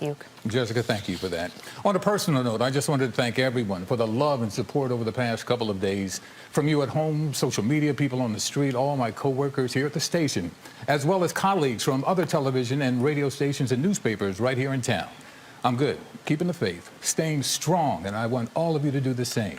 I feel your love, and we all feel the pain of the subject matter. Clearly, these past few days have been difficult for everyone, including my teammates. The details in the story you just watched are painful for all of us. We cannot and we will not tolerate the type of behavior that's been alleged. There's no room for it anywhere, anytime. And I'm so happy to see the leadership of this station and our parent company are supporting efforts to create and maintain a fair and inclusive workplace here and across our nation of stations. You know, my mom told me as a kid that there is strength in numbers. It's still true. We all have the power to create change, and we can do it together. You know how I love to use the word family, and that, in my opinion, is what we all are, children of God. So do me a favor. If you have young children, give them a hug. Tell them it's going to be all right. Because deep in my heart, I do believe we shall overcome. We must. Back in a bit. This is what Gayle King had to say this morning on the CBS Morning Show after they did a story with regards, they did a story on this particular issue. You know, it's another one of those times where I feel like we've been here before. Yes. I'm sick of it and sickened by it. And the more you hear, the worse it gets. Glad the Los Angeles Times did the story. I'm glad that we are talking about it. We're not running away from it. But, you know, we haven't handled it well. We have to own up to that. CBS hasn't handled it well. And hopefully now things will change. It's very, very, very upsetting to me. Yeah, that story in the LA Times story is very upsetting. It is. It is. Very upsetting. We can do better, and we are better than this. And actions speak louder than words. God, we have new management in place that sees that too. Folks, this is a statement that released today by SAG-AFTRA, which represents a number of the employees at these stations. This is their statement. SAG-AFTRA read with shock the LA Times article by Rebecca James regarding management's with regard to hiring and employment decisions at Philadelphia station KTV. We were stunned to comments attributed to CBS's national team in internal other testimony related to employees YW, including members of AFTRA. SAG-AFTRA is meeting with CBS Labor Relations Station Management to address recent revelations. SAG-AFTRA has issues of diversity and inclusion at KYW, both negotiation and enforcement in agreement. Most recently, AFTRA achieved a significant increase in an essential compensation element of the union with KYW to a gender pay equity concern. We have encouraged other employees across the country to make a full commitment to fairness, equity in hiring, compensation, training opportunities, advancement in broadcast news stations. Our membership is committed to the radio, television, and arms organizations should truly reflect the communities they serve. Last several years, SAG-AFTRA, proposing language in its agreements, require employers to focus on diversity, including requiring the formation of diversity committees at state news operations across the country. Following the June meeting of the union's governing body addresses issues related to its membership, the broadcast committee issued this statement on diversity and inclusion. Feel they are subject to discriminatory behavior or harassment. They confidentially reach out to staff, fellow members who serve as shop stewards and avail themselves of the resources it offers. Now, that's the statement that they actually released. I got some issues with the SAG-AFTRA statement because they make no issue of race as well as the other they made. But trust me, I'm having a conversation with SAG-AFTRA after this show is over. Because I'm part of the team with NABJ that's going to get this issue addressed. And I can guarantee y'all, if y'all think I'm a pit bull with the folk who lie on this show, imagine what happens when I'm sitting across the table from some folks addressing issues of race in media. This is a statement that was put out by the National Lesbian and Gay Journalists Association. NOGJA, the Association of LGBTQ Journalists, partners at the National Association of Black and all journalists of color in recent allegations of racism, sex, and homophobia at CBS. Reported by the Los Angeles allege a pattern of disturbing behavior by several executives. We are also extended to several stations. A number of CBS employees have spoken up of diversity within their station rooms, with black journalists particularly underrepresented. The story alleges that one of the executives made hugely in a comments about the sexual orientation candidate for an anchor job. The story was published. CBS executives with representatives from NABJ. CBS announced an investigation and individuals in question on leave. We applaud that decision and expect to conduct a thorough investigation and take appropriate action. Racism, sexism, and homophobia placed in newsrooms. NOAA, the Association of LGBT Journalists President Sharif Durham said, "We are proud to stand with our at NABJ in their call for accountability and change CBS."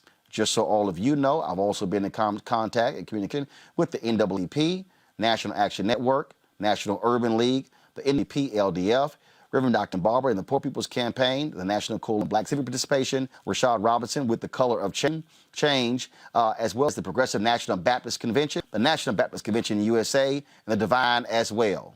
My point, we're and we're not going away. Candace, the call that we're making to release folks from these NDAs is important, because if they release the people with non-disclosure agreements who have worked under Dunn and Friend, I believe we'll see even more examples of the heinous behavior already alleged in that LA Times story.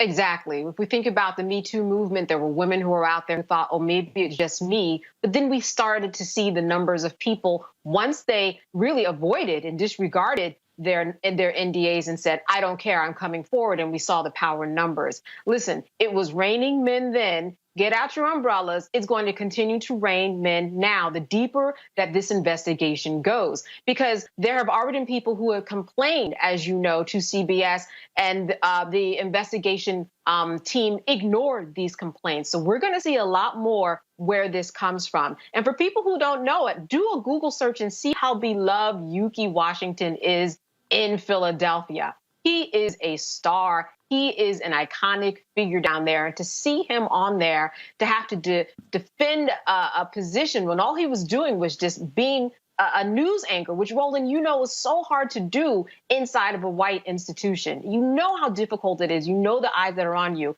And to see him have to just, go away from his job because of the racism and fear that has been in somebody else's heart is just heartbreaking. But we're going to see more people tumble, definitely. Amisha. I agree with what was said. I think one of the greatest things that came out of this, in addition to obviously the LA Times making this a worldwide story, but one of the greatest things that came out of this was the argument for the release of NDA, because where there's smoke, there's fire. And when people are strong enough to speak, you get others who will speak as well without fear of retribution. I think that for the longest, CBS top brass has had a habit of, and in Philadelphia and in other cities as well, not paying attention to the voices of Black anchors, not paying attention to or utilizing racist tropes in regular conversation. In addition to being sexist, I think that after CBS had their Les Moves scandal, they decided to brush certain things under the rug. There were, in fact, hundreds of allegations of racism, sexism, and workplace violations during that time as well, and they didn't pay any attention to it. This is the same CBS that went out of its way to release a very flowery statement after the wake of the George Floyd protests about how committed they were to diversity. And we're seeing all of these stories come out now. I think that it is very, it's encouraging to see what's happening and how NABJ actually stood up and basically issued an edict of what they should be doing. But it's frustrating to me to see some of the statements coming from CBS where they are still, basically pushing down even further about their diversity and inclusion initiatives, when clearly that's not what we're seeing in practice. Lee? Well, it seems today, you can find racism in a stone. I mean, it just seems like it's all over the place, even maybe sometimes when it's not. I'm not particularly familiar the hell does that mean? with this anchor. Well, that standards for racism are not what it used to be. You actually had to say something racist. Actually, first of all, if you read the story, when a white executive, David Friend, is saying in the story, first of all, that questioning someone who's Black. When you have Peter Dunn who says he doesn't like the face of the Black anchor. When they say that the Black anchor, Ukee Washington, I don't like his jive talk. Why is he always dancing? When the Black female anchor, Brooke Thomas, how is that racist? How is saying jive talk racist? Are you serious? I mean, what I'm talking about is racist. Wait. Are you saying when a white, hold up, Lee, are you saying when a white male executive says, I don't like his jive talk, what the hell is that? So that was never in common use? Jive talk was never something Black people said to each other? What the hell are you talking about? You don't want to... Stop. Are you being serious right now? Or are we being punked? No, I think you pick and choose. So we didn't say anything about Joe Biden talking about the word thugs, but if Trump uses the word thugs, somehow it's racist. Hold on, stop. Don't come on my show. No, Lee. Don't come on my show with bullshit.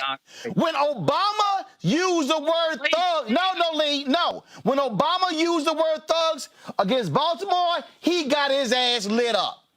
Don't even try that. You didn't say anything about Biden. No, Lee. You're not going to shift this to Biden, Obama, and Trump. We gonna stay right here on CBS. I'm asking you, if a white boss says, I don't like his jive talk, you telling me that has no racial connotation? You know what jive talk means? Do you know what it means? Oh, my God.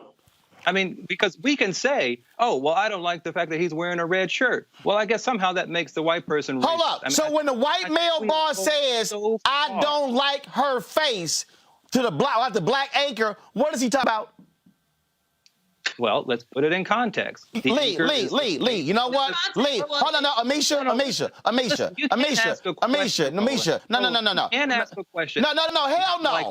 No, what we not gonna do is the crap that you doing right now, because you're not going to be a Black apologist for racism. I'm not apologizing. That's exactly what you're doing. Oh, my God. We can find racism in Iraq. I mean, that's not racist. So what is it? Is it colorful? Roland, I think just as much there are white people who can be racist, there are absolutely Black people who can be racist. We are talking right now about white. Hold up. We are talking right now. We are talking right now about two white executives who have been accused of making racist comments by two white executives. And again, I think this is the point, Roland. This is the point, that racist comments had to be racist.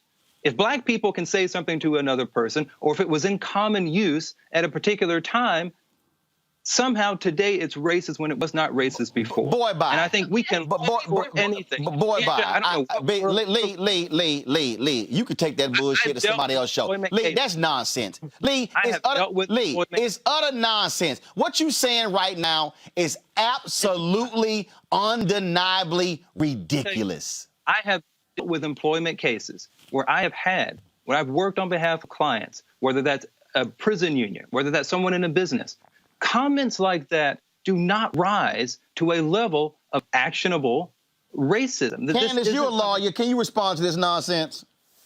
Has she worked on employment cases? I have. I've got experience. Candace, go ahead. Yes. So in this particular case, when you are dealing with someone using racially filled tropes describing someone who is of color, that does amount to something, especially when you are threatening their job and taking them out of it because of that. Not only threatening, just in Yuki's case, but there was another woman who worked there who was removed after a few months. Producers don't work there who are African American. In the past 6 years, you've got 2 women who left high-paying jobs because they could not take the racism and misogynistic tone from higher-ups. So what we are saying is that there is a case that is being built. Evidence is coming forward, and this is why these men have been temporarily suspended from their position. So a case is being built. It hasn't gone to court yet, but there is evidence. Sure. The evidence is strong. And let me tell you, there are going to be more people that come to the hotline, more people that will be sharing their information and stories in order to build a case. This is what people said in the Me Too movement. Oh, nothing's going to happen. And look what happened. So Lee, let me ask you this question, Lee. You don't find it strange that in Philadelphia, that's 43% black, this station hasn't had a full-time news producer in 6 years? So I think the whole point of this question is bias. It's the bias question. Actually, I'm asking you a question. You have to look at the way that the question is phrased. You have to look at, it's not just 43 million people. It's how many people are qualified. No, it's not 43 million. It's 43%. Oh, 43%. It's how many people of that percentage are qualified. How many of them have journalistic degrees. You can't just throw out a number and say black people. You can't do that. Do you actually wake up with this bullshit in your mind? I'm convinced, Roland, Lee, I'm a 31-year member of the National Association of Black Journalists. Are you telling me, Lee, you say you in New York? You in New York, right?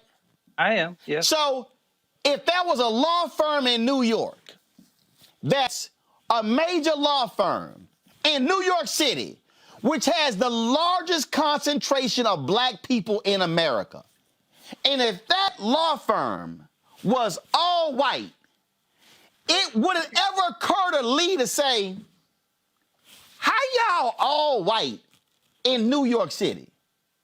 Would Lee go, well, I think this is going to take into question whether any qualified black lawyers actually applied to work at the firm? You're not going to say that, Lee. You're going to say, Roland, how in the hell y'all don't have any black lawyers here? Are you going to say, hey, just give me a white hug, good?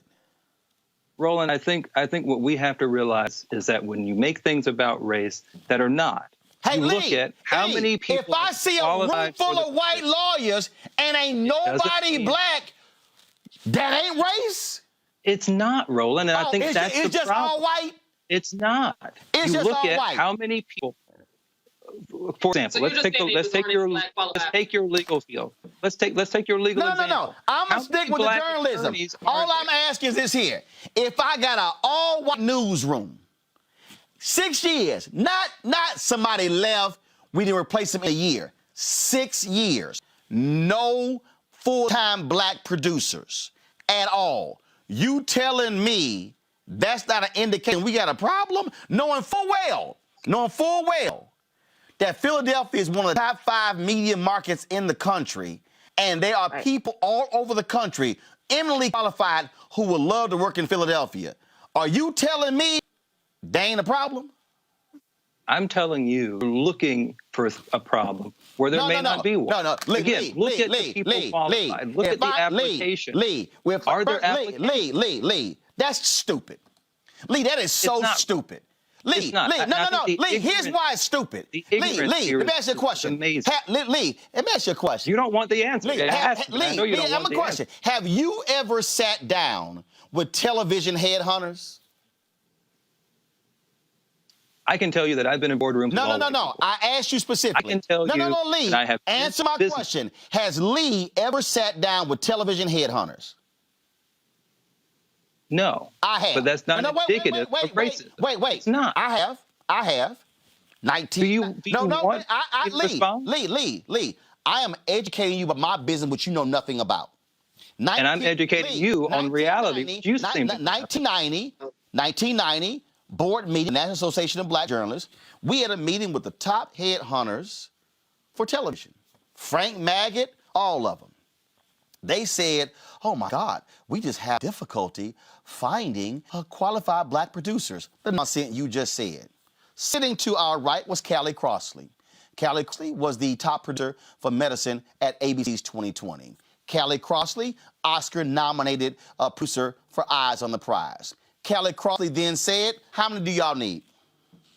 And they said, well, what do you mean? She says, y'all said y'all can't find any. She says, how many do you need?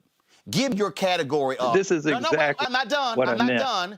She said, give me your category of, do you want 5 years experience, 10 years experience, 15 years experience, 20 years experience? So Lee, when you say, oh my God, did any qualified action apply?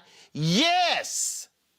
How do you know that, Roland? How do you know that? Because Lee, this is what happens when you read. You're asking, how do you know that, Lee? Because I know my business. There's a lawsuit that's been filed against CBS in Miami where they were pushing people to only be freelancers. There's an entire body of people who are freelance producers in Miami, in Philadelphia, in New York, who are eminently qualified, who they would not hire for full-time positions. Lee, I know because I know. Again, I'm not saying that that's not true. I'm not saying that that's not true, but I think, but I think what you are missing. How do I know? What you are missing is that you can't take a percentage of people. You can't say, oh, well, there are 43% of black people live in this particular area, so there should be, maybe something equivalent to that, or maybe why aren't there more black people? It doesn't work like that, Roland. I'm sorry to tell you, but the world doesn't work like that. Lee, are you trying to see, Candace and Amisha? This is what's silly. When black conservatives make these arguments and they literally are essentially apologists for white supremacists. That's not what I'm saying. That's and I think if you say that, you obviously are not listening. Here's the deal. Because I'm happy to explain. I am smart enough to know, Amisha, that when I can walk into a room, ain't no black people, and then you ask the question, how y'all all white? And then it's like, that sounds like a question that someone who's racist would say. No, that's not because you're assuming. You're assuming. Amisha, go ahead. Lee, the dichotomy you use is the same one that white supremacists have used for decades. Well, black people don't compare me to white supremacists. You don't have to be educated. Actually, Lee, it has been proven faulty over and over. Lee, I just listened to you talk for almost 15 minutes, sending all of America off.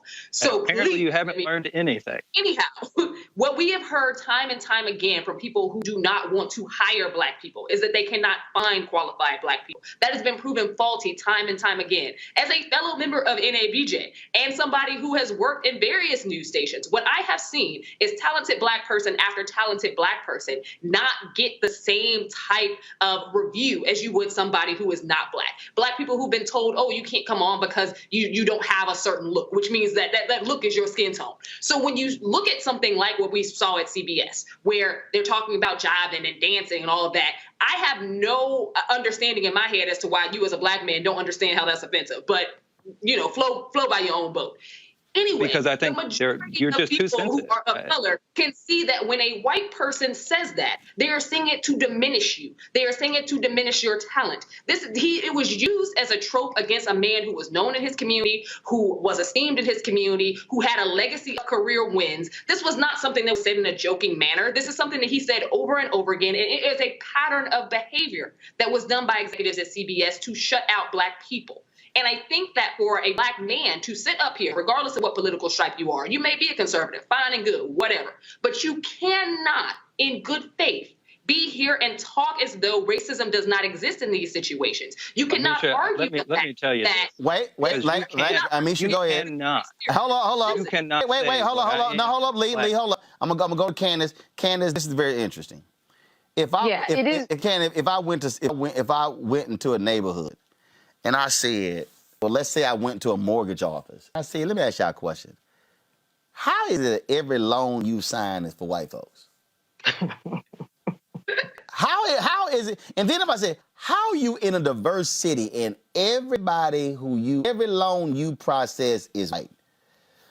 Anybody who understands housing discrimination, what they would then do is they do these studies where they would actually send testers in, and then they would actually test them. It is undeniable when you're talking about major cities in America, are the top TV stations: Los Angeles, New York City, Chicago, Dallas, Philadelphia, Houston. Okay, I can go down, and you say y'all ain't got no full-time Black producers, like zero. What's up with your hiring practices? Who's doing the hiring? Those are basic fundamental things. And Candace, I would think for attorney, you sitting here going, let's get to work. Go ahead. Right. I smell a case coming. Now, here's what typically happens in newsrooms for people who don't know. They will hire people on the anchor desk who reflect the community, right? So you look in Detroit, Michigan, they have a large Muslim community, people of color too. They typically will hire someone that looks like someone in the community. Atlanta, you go down, you have a lot of anchors that are Black, of course, because Atlanta has a large population. What unfortunately happens in these newsrooms is that the people who work and play together in the newsrooms, they are the gatekeepers of people who don't look like them, because they have to play and spend long hours, and they don't care to be amongst them. That's on the producer side.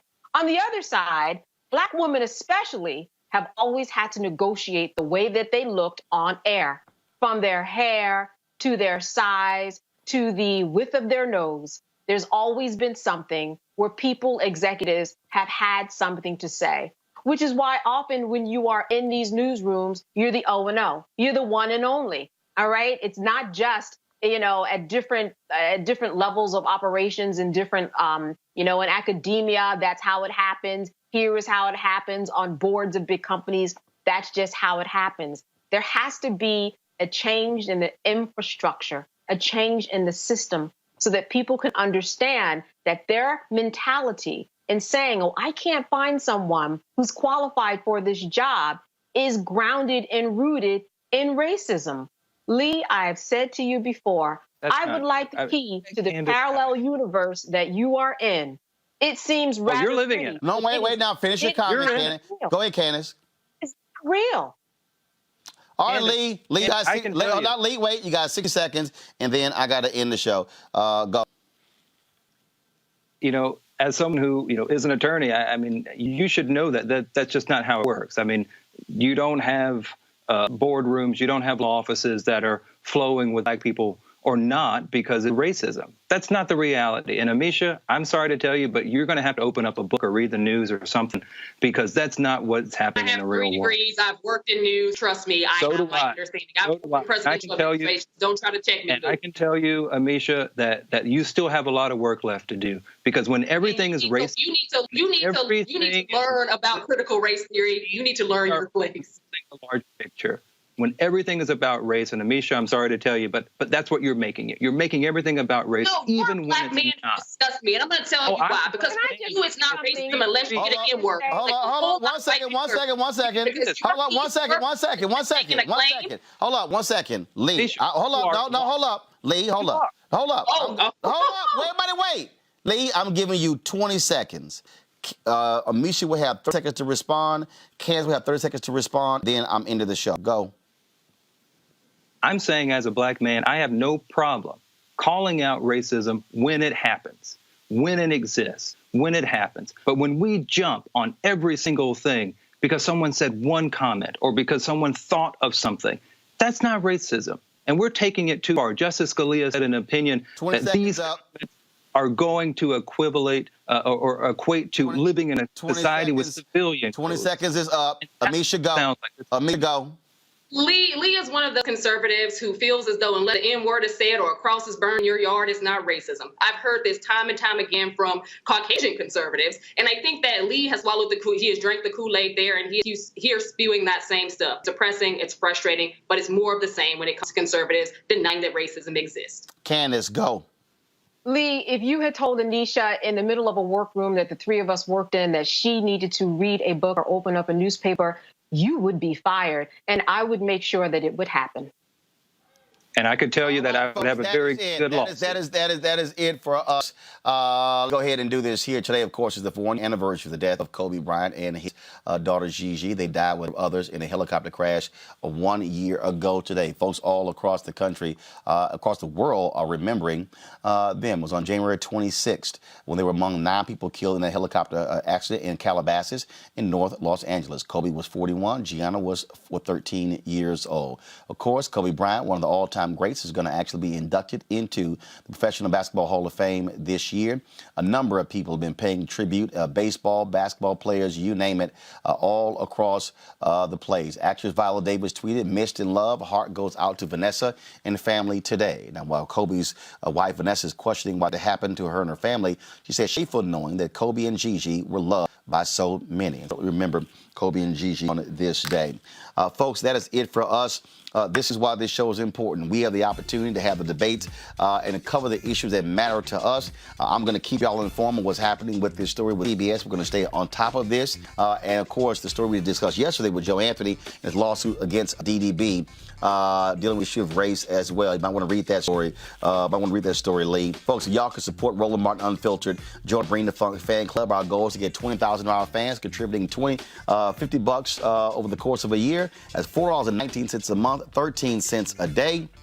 And so please, we ask you to support us via Cash App, $RM Unfiltered, PayPal.me for Martin Unfiltered, Venmo.com/RM Unfiltered, and Zelle, Roland at Roland.com. Let me give a shout out, y'all. Of course, when I was at I went to a communication high school, Jack Yates High School in Houston, where we had a school of communications. And while I was there, I was named the best student there by the teachers there. And so one of the things they did was we had the Letterman jackets for our school of communications. And so, now, y'all, that was, of course, 1987. Brother was 170 pounds. So I can't fit that jacket. One of my nieces nephew has it. So I went ahead and said, I gotta represent my school. So I had a replica made of the jacket. And just so y'all know, a brother was on path with what I'm doing right now. This is what all the students at Jack 8 used to call me when they would see me coming down the hallway going to videotape another program.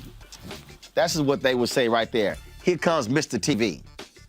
Just in case any of y'all confused, I've been doing this, Lee, since I was 14 years old.